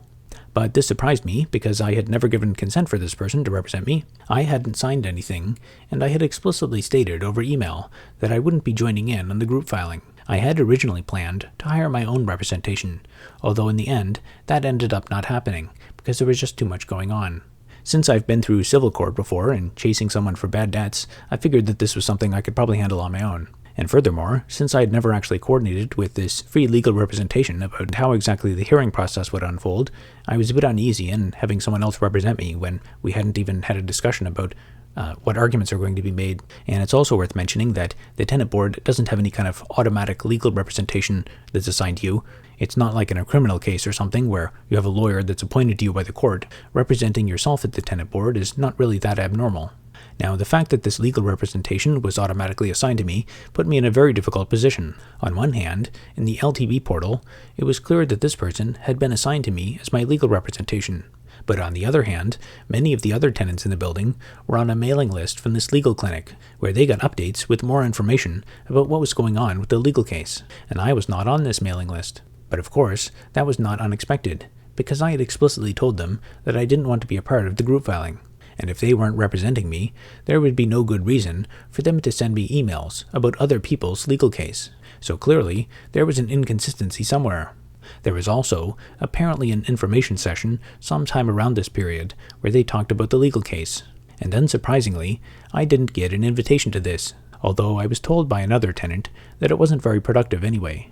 By this point, I had made a lot of connections with other tenants in the building, and a couple of them forwarded the most recent update from this mailing list to me. In the mailing list update, there was a PDF document that outlined some legal arguments that the legal professional planned to make. For our building, there was a technicality with the building permit that would have allowed for a legal argument to potentially have the N13 evictions dismissed for my floor specifically. And in this document from the mailing list, I could see that the legal professional had made exactly this argument. And the text that had been written for the legal argument explicitly specified all of the apartments on my floor except for mine. But of course, since this person wasn't representing me, there was no reason for it to. The other punchline of this much sooner eviction hearing is that it wasn't going to be an N13 Merits Hearing, it was going to be an adjudicative case conference. And this meant that it was going to be a group case after all. Now, because of the change in the hearing date, that meant that I had a lot less time to get my evidence prepared. I decided on January 16th to send a request to the tenant board to have the hearing date postponed. And I cited all my reasons, like having less time to get evidence prepared and stuff. I figured that they would probably reject this request, but I figured this would give me something to point to if maybe I lost because my evidence wasn't prepared or something. Because later on, they might say, well, if your evidence wasn't prepared, why didn't you apply before the deadline to postpone the hearing? And in this case, I can say I did do that. And unsurprisingly, my request was rejected, and so the hearing would be on the 27th. Now, I have here on my timeline that it was on January 22nd, so 5 days before the hearing, that I found out that the preliminary issue that was written by legal representation who was on my file, that preliminary issue argument did not include my apartment number. Oh, I guess I should probably explain what a preliminary issue is, because I didn't know what that was before this whole thing either. So my understanding of a preliminary issue is it's just like a small logical statement that a court will rule on before the much bigger case. So the important thing there is, once they make a ruling on the preliminary issue, it's basically considered set in stone, and you don't really get a chance to argue on the preliminary issue later on in subsequent hearings because it's already been decided on. And since I didn't know what preliminary issues we would actually decide upon at the first hearing, in fact I don't think anyone did, including the adjudicator, it was really important for me to get all my evidence together so that I would be prepared to talk about anything we needed to do. So for example, one of the preliminary issues that I was concerned about was if we make a judgment on whether vacant possession is necessary or not for the stated renovations that are in the N13s. because if that was the first thing that we started talking about and we didn't have evidence prepared, that might really paint us into a corner. And the other thing that made this complicated and confusing was the fact that this was not an L2 merits hearing, this was an adjudicative case conference or a case management hearing. And if you look up adjudicative case conferences on the Tenant Board's website, one of the first things it says is that you should come to the hearing prepared to make a settlement. And the other part of that I found surprising is that settlements and discussions about settlements at the Tenant Board are considered confidential. Now, the other stated priority of this case management hearing was to ask the question of whether or not all of the cases should be combined together. So, of course, I was not the only one in the building being evicted. There were, I think, 61 tenants in the building who got these N13 notices. And the other complicating factor is that originally everyone had different hearing dates. So I think there were 4 different hearing dates. Mine was February 19th. I think some people had it in late February, and I think there was also a couple dates in January.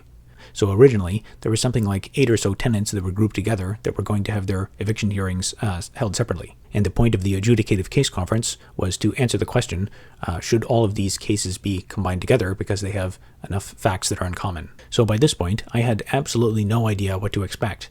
I wasn't sure if we were maybe going to be all kind of pressured into making some kind of settlement, or as I mentioned before, up until this point, I had absolutely no insight at all into the legal preparations that the Free Legal Service was doing. And it was only on January 22nd that I got the first insight into how they were planning to approach this. And just before I had submitted the request to the Tenant Board to postpone the hearing, I had also sent an email to them to let them know that the representation that was added to my case, I haven't given consent for that person to represent me, so I'll just represent myself. And a few days after I sent that email, I noticed that the representation had been removed from my file. At that point, I think it was only a couple of days before the hearing. And I also noticed that there was a new piece of evidence added into my case, and the piece of evidence was a binary form of the email that I actually sent to the Tenant Board. Now, when you add a piece of evidence to the online portal, it'll say who added that piece of evidence. And since I sent the email to the Tenant Board, I was kind of surprised because the piece of evidence, it said it was added by the legal counsel who was representing me. Maybe the Tenant Board forwards that email to the legal rep, and then the legal rep adds it to the case as evidence to say, like, I officially signed off or something. Or maybe it's just some kind of drop down that the Tenant Board selects and they selected the wrong one or something. Anyway, just one of many confusing details in this case.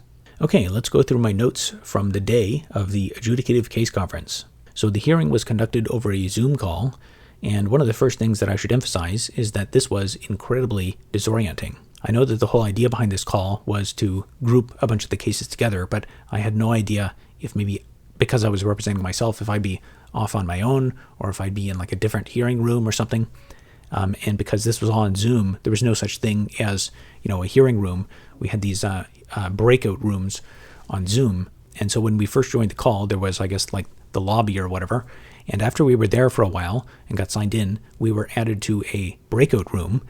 But the most confusing thing was, in that breakout room, there was already an existing case. Now, Zoom hearings, they're all online, so there's no physical space constraint. I don't understand why we were initially added to another case. I guess maybe they wanted to show us how the process worked or something, but it was very disorienting.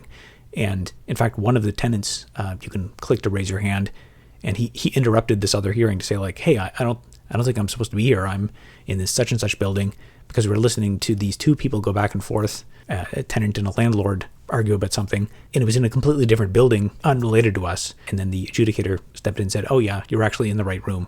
And another thing that I was not sure of at this point was whether there were other tenants who maybe had their own individual representation. So there was the Free Legal Clinic that was representing most of the people in the building, but I had talked to other people who had suggested that they were going to hire their own lawyer or paralegal or whatever. So I actually expected there to be the Free Legal Clinic representing, 20-something people, and then maybe 1 or 2 people who had their own lawyer, and then there'd be me representing myself, or maybe a couple of other tenants representing themselves.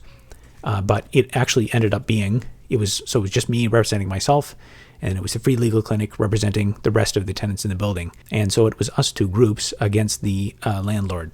Okay, let's speed run through my notes on the day of the hearing. So I logged on to the Zoom call at around 8:40 a.m., and they were signing in people. The Tenant Board spent 15 minutes saying out all of the case numbers allowed at 9 a.m. At around 9:30ish, the landlord and the Free Legal Service representation went into a breakout room together to meet. That was a separate breakout room that I was not a part of. So we spent a bit of time in that meeting room watching the other case unfold. And then when it was done, the adjudicator turned their attention to us. Oh, and the other interesting thing from that date was that when I signed up, I identified myself as separate self-represented. So the tenant board has this thing called tenant duty counsel. So it's, I guess, they have a legal professional who can give you some, basic advice and stuff. And because I was so disoriented about trying to understand the structure of the different rooms we were going into, just like a lot of the intangible stuff of doing this over a Zoom call, how this was all orchestrated. For example, when would it be my turn to speak? And, what does the process of this day look like? So the person who assigned me in asked if I wanted to speak with tenant duty counsel. And I said yes. And guess who was the person who was on tenant duty counsel? It was the same legal professional from the free legal clinic who I'd asked them to remove a few days ago from my case. So this was actually the first opportunity that I'd ever had to speak with this person one-on-one for any length of time. And she was helpful and answered some of my questions, although I think there were some differences in our communication style. I explained to her that I wasn't trying to go against her or anything, but there were a lot of questions that I had about the case that really weren't answered. So going self-represented was, I think, the best approach. This way she could protect the other tenants. If there was a piece of evidence or a legal argument that I thought was very important that hadn't otherwise been introduced, then I could do that on my own. And for this hearing, we didn't actually focus really on the preliminary issues, so that simplified things a lot. And we only focused on the question of whether the cases should be combined. And the landlord's position was apparently that the cases should be as separate as possible. One of the criteria that the tenant board had for the necessity of combining cases was that if it's separate, then there could be inconsistent findings. And one of the landlord's arguments about why the cases should be kept separate was that inconsistent findings happen all the time, so what? And the position of the paralegal from the free legal clinic was that all of the cases should be combined and the evidence should be considered together. And since I was self-represented, I got a turn to weigh on these questions as well, and I agreed with her position that the cases should be combined because there's a lot of evidence in common. And I recall that during the hearing, they said that they probably would combine the cases, and the case management hearing ended just after noon. And at the time, they said that the actual L2 Merits Eviction hearing would probably be sometime in April. So the next event was on February 5th, 2025, when I got a notice that a member of the building's management team had changed. And this was not entirely unexpected because a previous member of the management team, specifically the guy whose apartment caught on fire, he seems to have just ghosted since sometime around November or something. In fact, I remember around the time that I stopped seeing him around the building, there was an elevator license that expired. And this license that was posted in the elevator stayed expired for, I think it was 1 year before it was replaced. And the next item on the timeline is February 19th, 2025. And of course, this was originally scheduled to be my L2 Merits Eviction hearing, but of course that was canceled. Okay, the next date is February 28th, 2025, and it's time for Round 2 of the parking variance. And of course, the tenants did a whole bunch more research on this parking variance to prepare for the city council meeting. And around this period, I got a notice through my mail slot for tenant group therapy. Now, I think that some of the tenants probably would benefit from group therapy, but what I think would benefit them even more is having more of their legal questions answered. And the best part of this notice is that it says many people attended the first session, but I never got a notice for that session. And on the reverse side of the flyer, it says that there's another tenant meeting on March 5th. I did not attend that meeting, and as far as I know, that was the last tenant meeting that we ever had. And it was on May 12th, 2025, that I received a notification from the tenant board that my L2 Merits Eviction hearing would be on May 26th, 2025. And so that would be the big hearing that we'd all been waiting for, where we actually discuss the merits of the N13 eviction. Okay, March 18th, 2025. This was the grand finale of the parking variance. Okay, so I'm about to bombard you with a ton of information, and you probably won't follow any of it, but that's okay because it doesn't matter. So there are 3 separate issues going on with the parking variance. So first, it'll make sense to talk about this additional 4 dwelling units to an existing multiple dwelling having 108 units for a total of 112 dwelling units. So in this building, apparently we have some shared amenity space that I've been living here 7 years and I didn't even know about that. And the new landlord wants to renovate that amenity space and put new apartments in there. And because they're adding new apartments, they have to reevaluate their compliance with the parking standards. And for a building of this size, they need a certain number of, paid parking places and 28 visitor parking spaces. Now, for some reason, at some point in time, this variance became conceptually connected to the T2 filing, where some of the tenants were locked out of the parking garage or had to pay a lot more money, and that connection has never been made super clear to me. So from what I understand, early on, it was explained that they needed to win the parking variance in order to also win on the T2. And also the T2 filing, that was with the tenant board, but this variance, this was at the city. So down in the actual visitor parking area, we only have like 7 or 8 visitor parking spaces. And a very reasonable complaint that some of the elderly tenants had is that if family comes to visit them, then there's no visitor parking.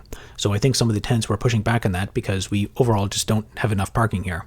But having said that, there's a physical limit to how much parking we can actually build here. And in relation to the shared amenity space, I think if no one's actually using it, then they should convert that into apartments to help out with the housing crisis. Having said that, if some of the tenants actually use this amenity space, then I fully support them in advocating against turning it into apartments. Now, the other thing that makes it more complicated is that the variance says we should have 28 parking places, but clearly right now we only have 7 or 8 parking places. And in addition to that, they also took into consideration the fact that they're actually amending the bylaw, so the requirement is going to go from 28 parking spaces down to 12. But of course, we're still going to be in violation of that.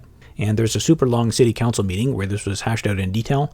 And when this was initially brought up at city council, they said, in my opinion, this should not even be on the agenda, because of course they already ruled on this variance. But then it was argued somehow that this is actually a new application, even though the variance text looks pretty similar. And then there was some back and forth about whether the community was aware of this variance meeting because there was a sign posted, but then there was, I guess, a snowstorm, so people couldn't see the sign.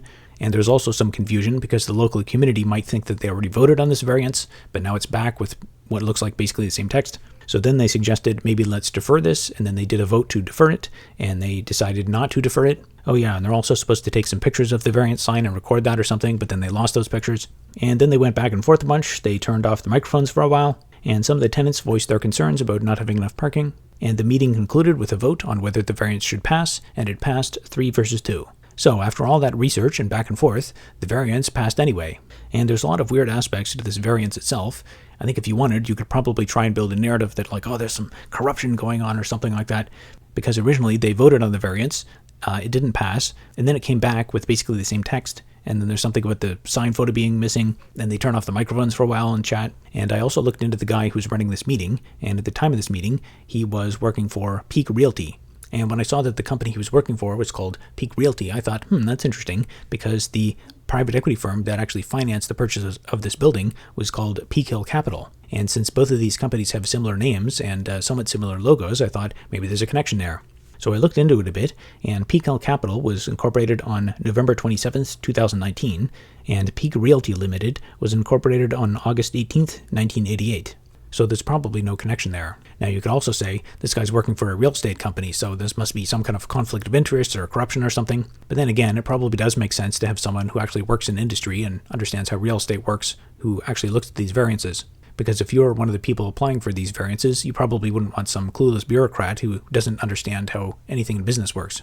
Now, with all of that said, even if the whole thing is corrupt, the whole thing also doesn't make a lot of sense, because this building has been here for ages, and if the building isn't in compliance with the parking variance today, then it also wasn't in compliance 10 years ago or whenever this variance bylaw was introduced. And even if they come back and say, no, you can't have this variance, you have to build 28 visitor parking places and also the corresponding number of non-visitor parking, we physically don't have enough space to build the parking. Now, you probably could jam a few more parking spaces on the side of the building, but not enough to meet the 28 visitor parking space requirement. I think the only way to achieve that would be to also use some of the underground parking that's also in the secure area.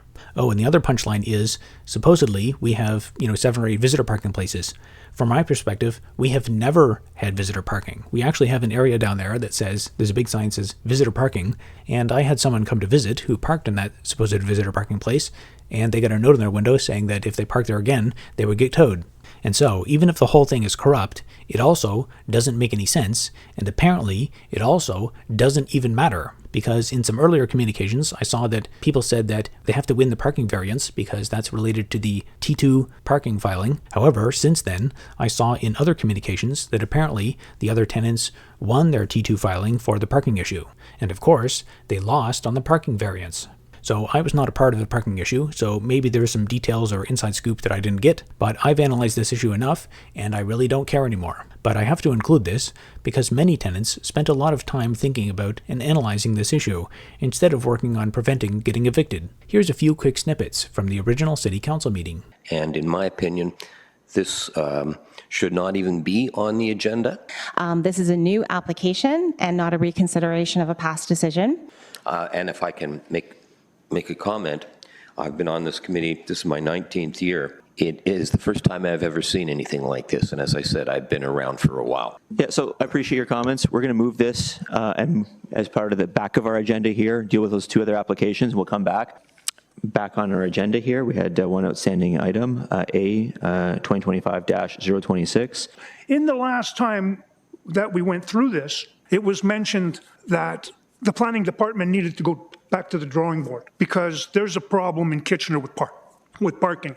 On my word, the most I've ever had to wait for an open spot on the street, so God help me, is an hour and a half, driving around a 4-block radius around where I live. Now, of course, I was disabled at the time, and I have to be 4 blocks, which I had to buy a walker to do. Most of the people living in this place are senior, about 25 to 30% disabled, and they depend on their vehicles.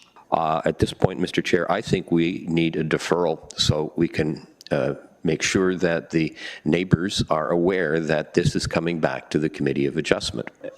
Marilyn, can I ask you for your help here a little bit for a second? Excellent. So we have a mover and a seconder for a deferral for 1 month.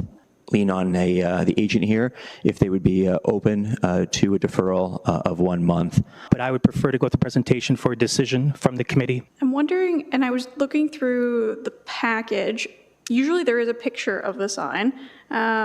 Unfortunately, it's missing. I apologize, but we do take the responsibility of putting the sign in ourselves. So all those in favor of the deferral? We have one in favor of the deferral. All those opposed of the deferral? 4. So no deferral. What I want you to imagine, please, is looking out your window out of the front of the building and watching a grandmother who is disabled drag her grocery cart from her car through a snowbank into her apartment because she can't stop in the visitor parking because there's no room. There's no room. It's designated visitor parking.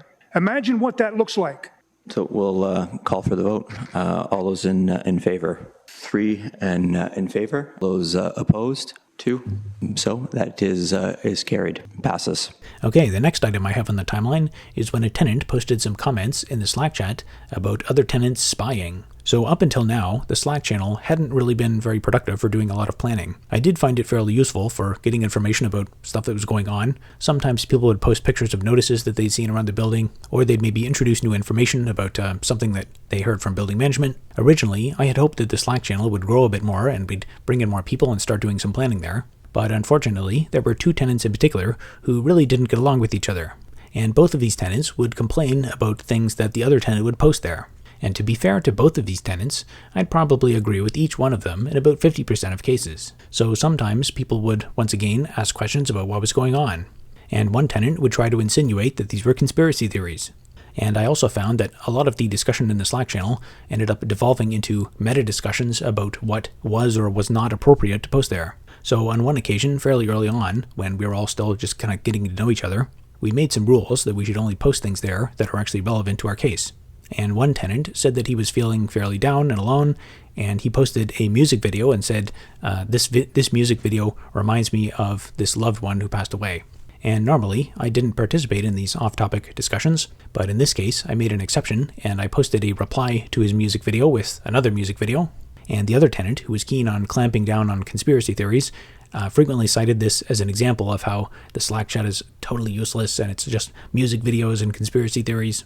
Now, on the other hand, the other tenant probably could have exercised a bit more due diligence and restraint when posting things to the channel. Some of the posts were a bit off topic, but I was more than willing to tolerate a few music videos and off-topic posts if it meant that I could prevent getting evicted.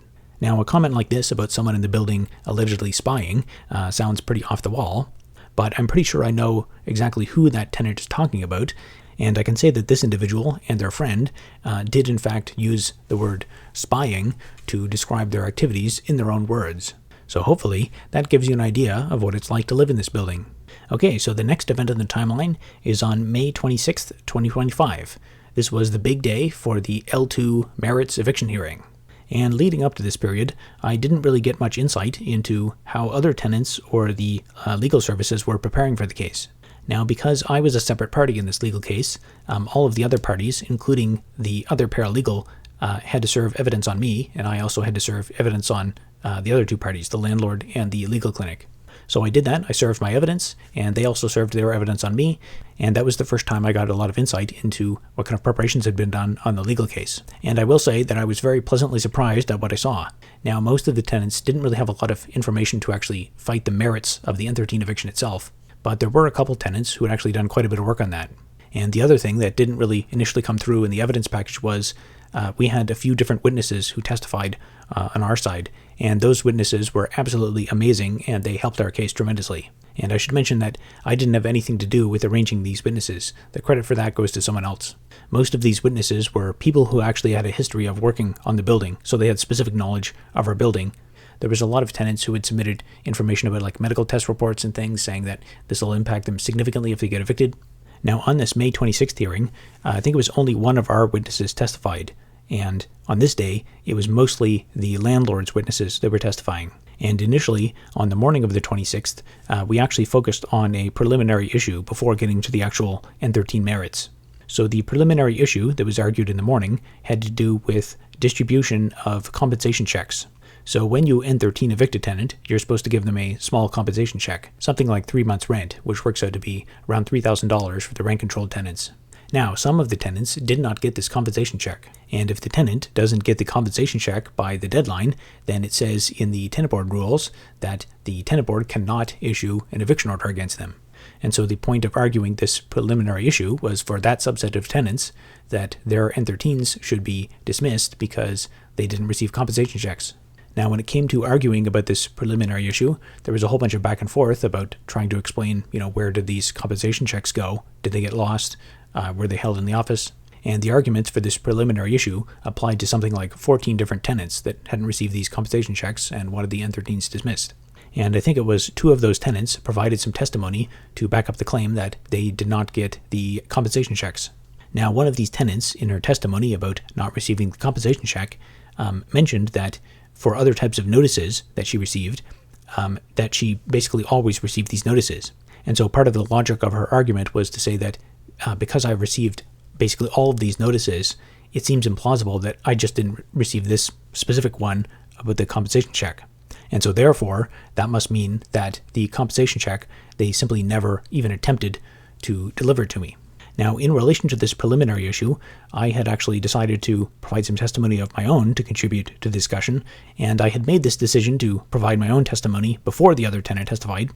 And my argument was to be that if certain tenants did not receive compensation checks, that there was actually another plausible explanation for that, was that sometimes when I get notices, they don't put them all the way in the door, and it's possible that sometimes the notice fell back out into the hallway and maybe got lost. And so technically, there is kind of a conflict between those two potential narratives. It can't necessarily be both narratives at once. Either they didn't even bother trying to deliver the compensation check, or they tried to deliver the compensation check and then it fell out and got lost in the hallway. Now, personally, I attended the hearing from my apartment here, but from what I understand, a bunch of the other tenants were watching the hearing together at the Civic Hub. And I didn't know this at the time, but apparently one of the other tenants who was watching the hearing in this room suggested that I was actually testifying against the other tenant in our building, and that I was trying to claim that the other tenant lied.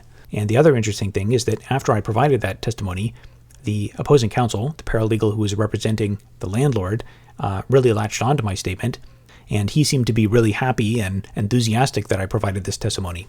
Because during this point, I think he was kind of scrambling for a reason why these compensation checks might not have been delivered. So the landlord's paralegal dreamed up this kind of elaborate scenario where he said, oh, well, maybe we tried to deliver it, we tried to provide the service of the compensation check by the due date, but then it fell back into the hallway, and what may have happened was another tenant picked it up and returned it to the office, and then that's why the compensation checks were in the office and they weren't delivered. So therefore, there's no reason to dismiss the N13s based on the preliminary issue. And the other interesting detail is that the opposing counsel, the landlord's paralegal, repeatedly referred to me as my friend.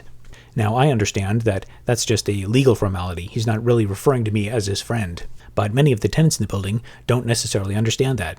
And given the way that he seemed so happy and gleeful that I provided that testimony, I think that really set a lot of the tenants off. Now, it did surprise me a bit that the opposing counsel seemed so enthusiastic and really latched onto that statement, because the whole reason I provided that testimony is that the compensation checks are an official document and they have to be served properly. And of course, if you read the rules for service of official documents, you can't just leave it halfway hanging out someone's door and then have it get lost down the hallway. And if you don't serve the document properly, you have to prove that the person actually got the document. So we heard from some of the landlord's witnesses, and I took a turn to cross-examine them. I pointed out a few inconsistencies in some of their documents. And the day ended just after we had heard from one of the witnesses that testified for our building. And we were about to call the next witness, but we didn't have time. So we decided to adjourn so we would have yet another N13 Merits Hearing sometime in the future. Okay, the next event is on May 31st, 2025, when an angry tenant stopped by my apartment to berate me a little bit about the testimony that I provided. So she was upset about the testimony that I provided about the compensation checks, and I explained my reasoning to her about the service of official documents and the fact that my testimony does not necessarily contradict the other tenant's testimony. It just provides the adjudicator with one more potential justification to dismiss the N13 evictions. But she was not convinced. She also had a bunch of other critical things to say, like that I'm selfish and I only care about myself, and I'm not doing anything to help out the other tenants. Oh, and I should also mention that this tenant was the same tenant who was keen to clamp down on conspiracy theories in the Slack channel. And it was during this conversation that she let me know that she had been screenshotting my chats in the Slack channel. Now, for the most part, I never got involved in the arguments about so-called conspiracy theories, but occasionally I would try and contribute sometimes to try and mediate the conversation and maybe lower the temperature a bit. And in one conversation, when they were arguing about so-called spies in the building, I made a joke suggesting that all 107 other tenants in the building were spies, and that I was the only real tenant in the building. And she let me know that this was one of the messages that she had allegedly screenshotted, presumably to expose me, I guess. And a couple days later, on June 2nd, 2025, we got the official interim order from the tenant board saying that those 14 tenants had won their case on the basis of the preliminary issue of not receiving compensation checks. So this meant for those tenants, they were now safe and there was no more immediate threat of eviction for them. And in reading the order itself, it goes into a bit more detail about that elaborate narrative that the landlord provided. It says, the landlord proposes an alternative explanation for Redacted's testimony. It suggests that perhaps the landlord's management delivered the payment on time, but did not put it all the way into the mail slot. Perhaps the envelope fell out into the hallway, where somebody picked it up and returned it to the management. The landlord's theory is far-fetched, but even if true, it would not assist the landlord. If building management had only delivered the payments partway through the mail slots, such that some of them fell out and were returned to the office, then it would be impossible for the landlord to prove which payments, if any, had actually been delivered to the tenants. So effectively, they admitted that there was a possibility that the compensation checks hadn't been delivered on time. By providing that elaborate narrative, the landlord's representation testified against himself. This set a good tone for the case, because at this point, the landlord had already lost on half of the cases in the entire building, and we hadn't even reached the merits arguments yet. The next event in the timeline is on June 24th, when I got the notification from the landlord and tenant board that the next hearing would be on October 6th. So this would be the second round of the N13 Merits Hearing. Now, for the first time since the start of this process, there is a approximately 3.5 month period on my timeline that's basically blank. And the next date on the timeline is the second N13 Merits Hearing. Now, in the previous hearing, a lot of the time was taken up with testimony from the landlord's witnesses. So in this day, we heard from a lot of the witnesses that were representing this building. And honestly, there's a ton of information that I could say about the actual hearing itself and the legal arguments and the legal process. In fact, I could probably make another hour-long video on that, but for the sake of simplicity, I'll probably skip all of that. I have here in my notes that during the morning, one of the tenants testified, and the landlord's representation gave lots of objections, saying that everything was hearsay. I also have in my notes that the definition for what could be admitted as evidence was very narrow, and since most of the witnesses that testified that day were representing our building, I didn't bother to cross-examine them. So for this hearing date, I didn't actually say very much. I did offer some observations about the landlord's testimony in my closing statements, though. And the next event is 8 days later, on October 14th, 2025. On this date, we got back the official order from the Landlord and Tenant Board saying that since the landlord has not proved its case, the applications will be dismissed. And 2 days after that, on October 16th, 2025, there was a notice posted in the building lobby saying that I guess there's a bunch of fire department inspection reports that are missing. And on November 12th, 2025, I got some papers through my mail slot saying that the landlord intends to file an appeal on the order to dismiss all of the N13 applications. So the landlord plans to escalate this case above the tenant board, I guess to divisional court. And I don't have any official case numbers yet, so I don't have any more information about the supposed appeal. Okay, so we finally made it through the timeline. So I had originally planned to do a retrospective once I got through the timeline, but in the interest of time, I can't go into as much detail as I would have otherwise. So I'm just going to try and speed run through this as fast as possible. Now, the first thing I want to say is that despite all the miscommunications and chaos, I have full confidence that the Social Development Center, Waterloo Regional Community Legal Services, and ACORN will continue to support the tenants of this building. And furthermore, the appeal that was filed by the landlord will be defeated, and the tenants will be able to remain in their homes. Now, having said all that, you could ask, what do I think about ACORN? Well, in my view, ACORN is really a mixed bag. It's really a weird organization. So for the initial wave of communications of those, initial notices, I think those were extremely useful. There were probably a lot of people in the building who would have just, immediately given in and left the building. And having a paper handout like that, giving them a heads up that, this is just an intimidation tactic, I think that probably allowed a lot of people to stay in their homes. And I think it was a huge step forward to get everyone together and put them in the same room and get them talking about the subject. However, I think they totally dropped the ball on the second meeting with the super long pitch for membership. And it's not that I have an issue with the membership, it's just that was extremely poorly placed. And a lot of the stuff that they have on their website is about, sticking together and organizing and stuff like that. But I think they really, really dropped the ball on actually getting people connected, getting people on a mailing list. And another thing that they did that I thought was hugely positive was they did some research and compiled a report on this serial renovictor landlord, talked about the tactics and the fact that you don't have to give in to this and stuff. But having said that, while this document was so great, it was really curious to me why they went like 90% of the way there, but they did not compile any conclusive legal arguments that could actually be submitted as evidence to help us win the case. Now, during our case, there were some of these documents that were added to the tenant board portal, but these were not actually admitted as evidence, so they were not actually considered in relation to making the decision. Even though we knew that there was a really established pattern that this was happening at basically the same thing at all the buildings, it was like exactly word for word notices and stuff, and all that analysis had been done and compiled in a document. But what I really would have liked to have seen is having them get in touch with a lawyer and have a lawyer. This is not going to cost like $100,000. For a few $100s or maybe $1,000, you could probably get a lawyer to actually compile something that would have some chance of making a difference to actually help people win in the courtroom. Because protests don't help you win legal cases. Legal arguments do.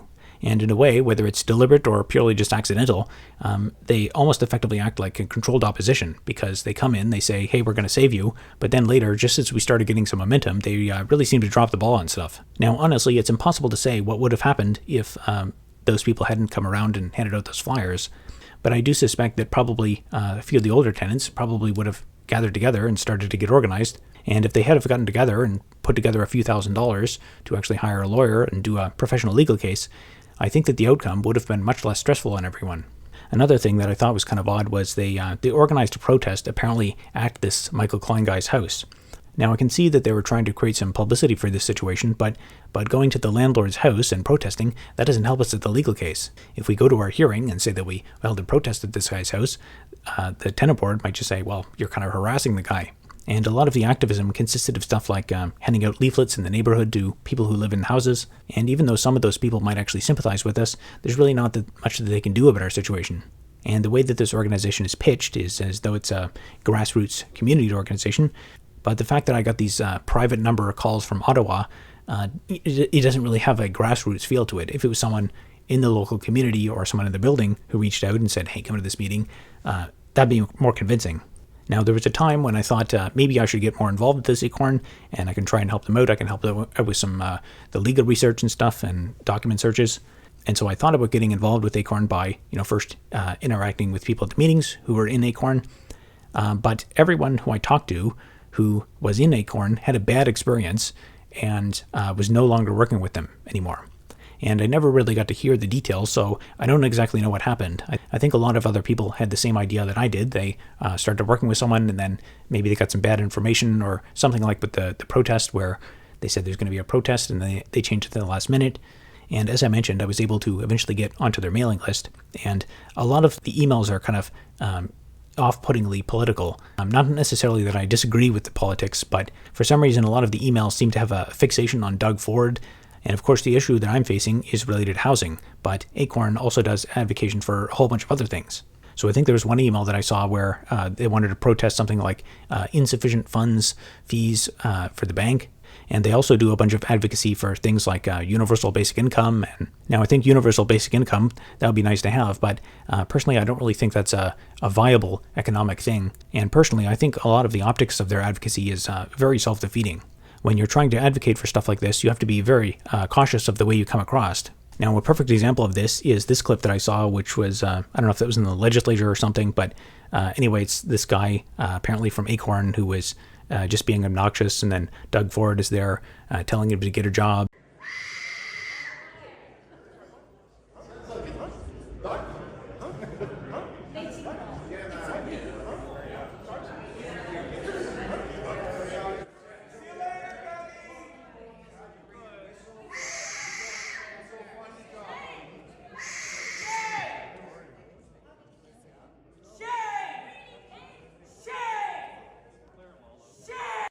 And when I see stuff like this is the kind of thing that makes me not want to be associated with them at all.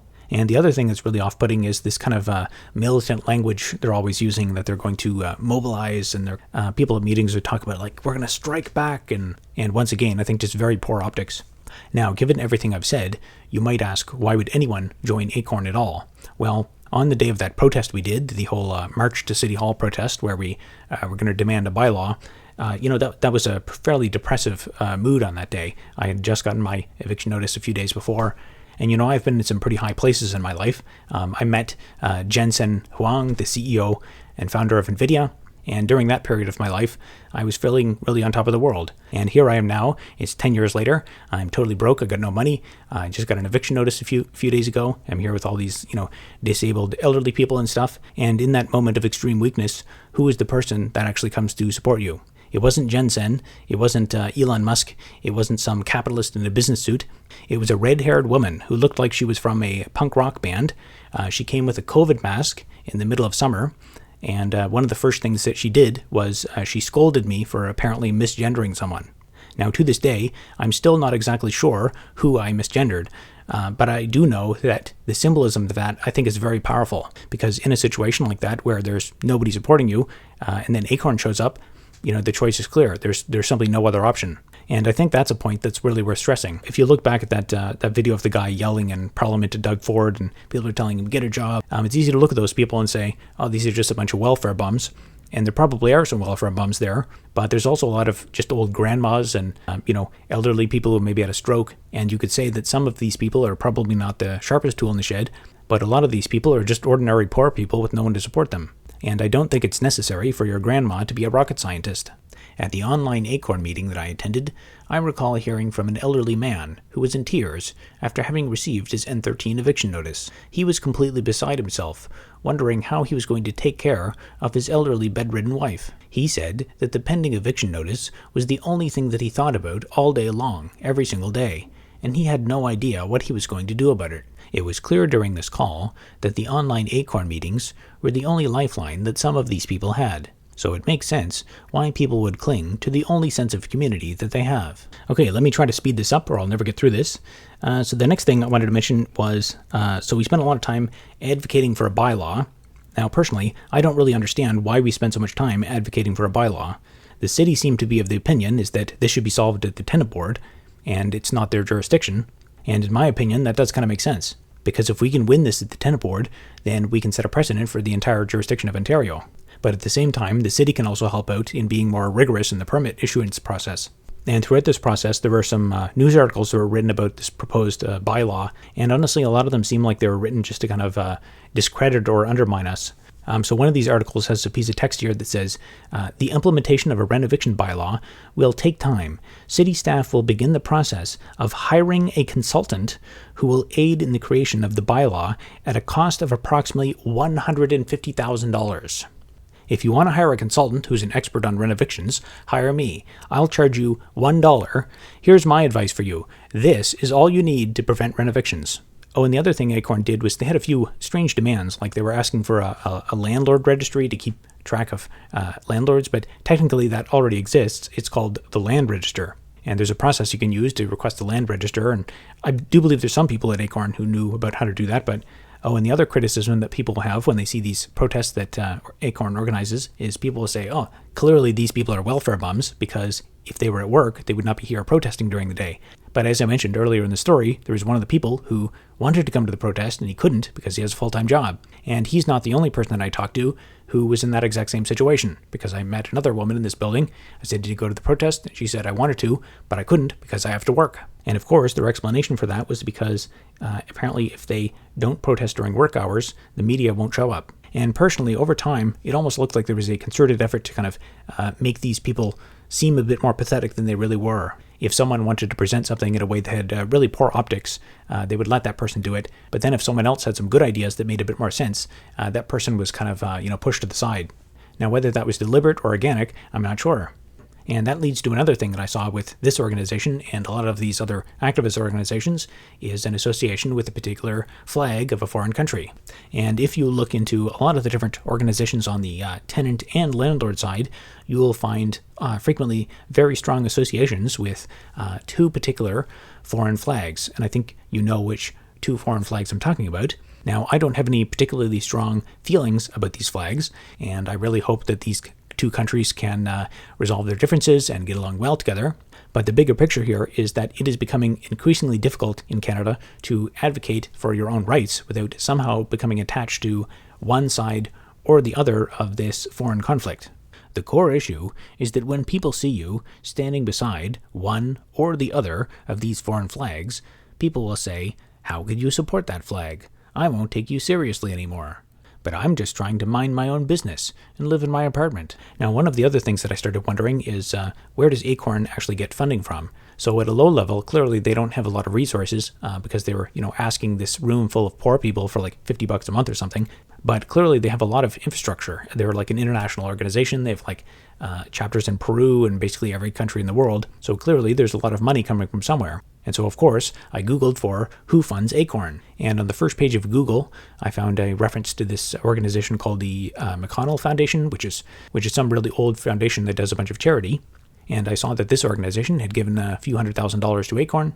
And I clicked around on their website a bit, and I found that most of the money for this McConnell Foundation comes from a whole bunch of these really big corporations. And then I saw that one of the corporations that gives them a bunch of money is this familiar corporation.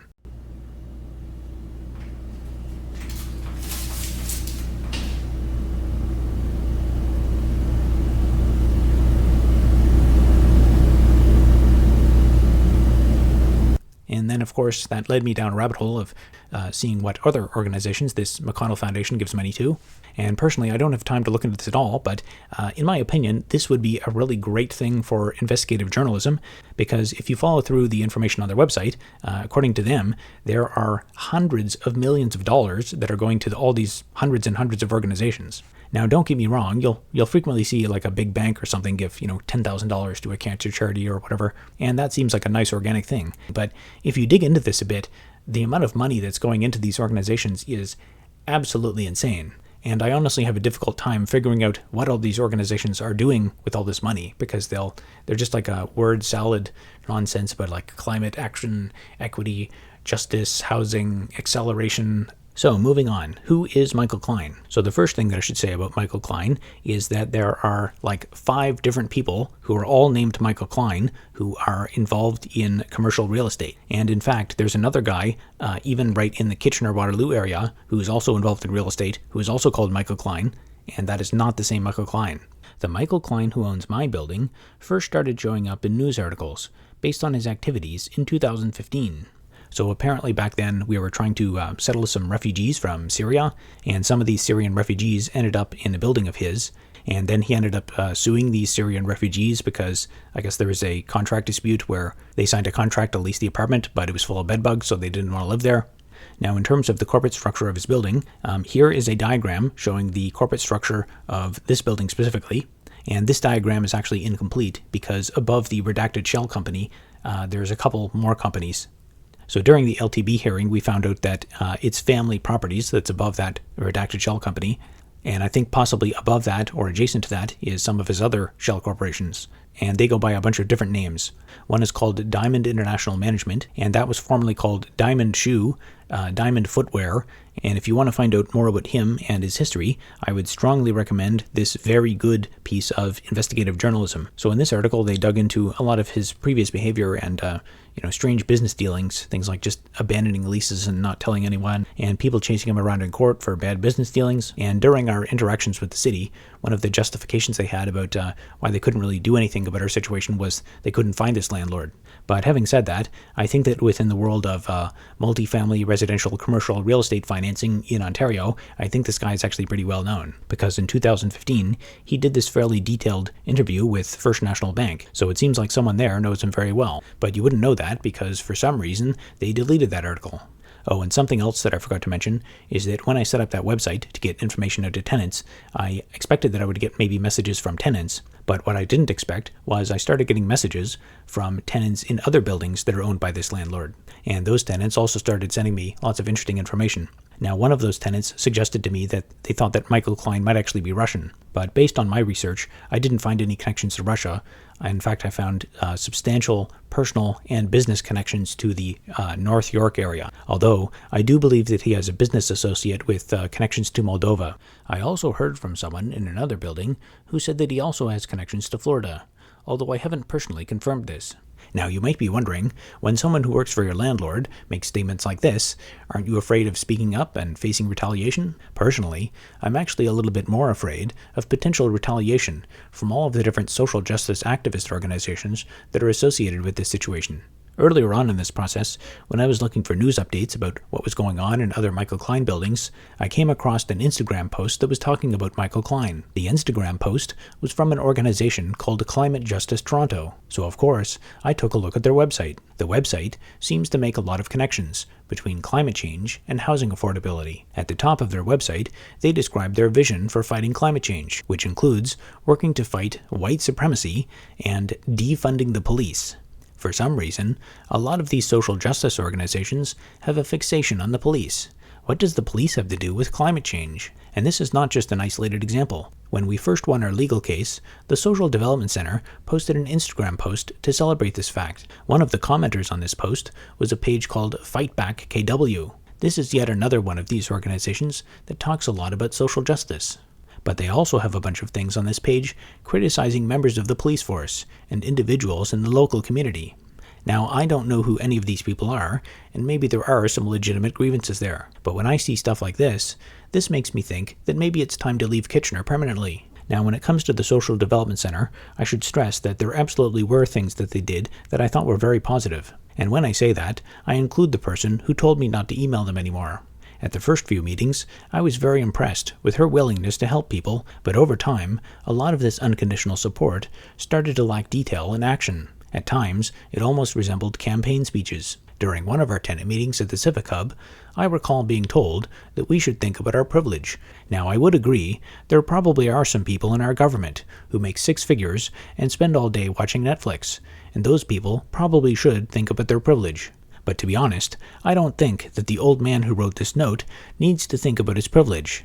I think he should get a pass. The ultimate irony of this statement at the time was the fact that the more diverse members of our tenant union had stopped coming to tenant meetings, probably because we didn't do a great job of supporting them. Okay, let's talk briefly about Peakhill Capital, the private equity firm that actually financed the purchase of this building. So obviously it's Michael Klein who actually bought the building, but he only put down 25% of the equity.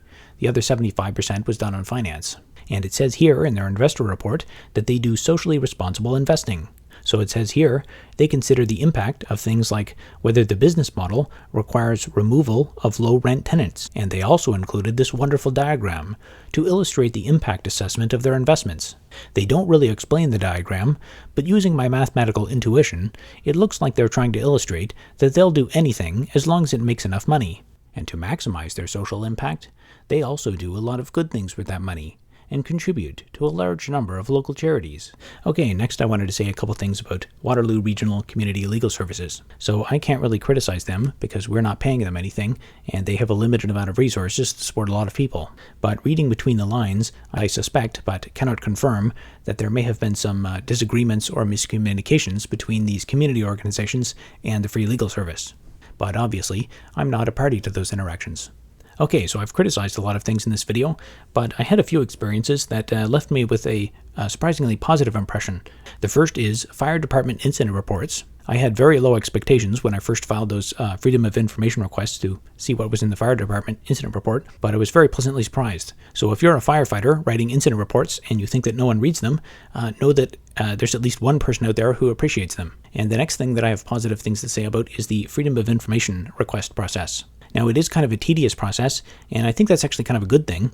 And it's also an imperfect process, which is both bad and good, because I did a Freedom of Information request, and the information that I got was different than the information that another tenant did who did the same FOI request. So that could work to your benefit if you're an investigative journalist or something.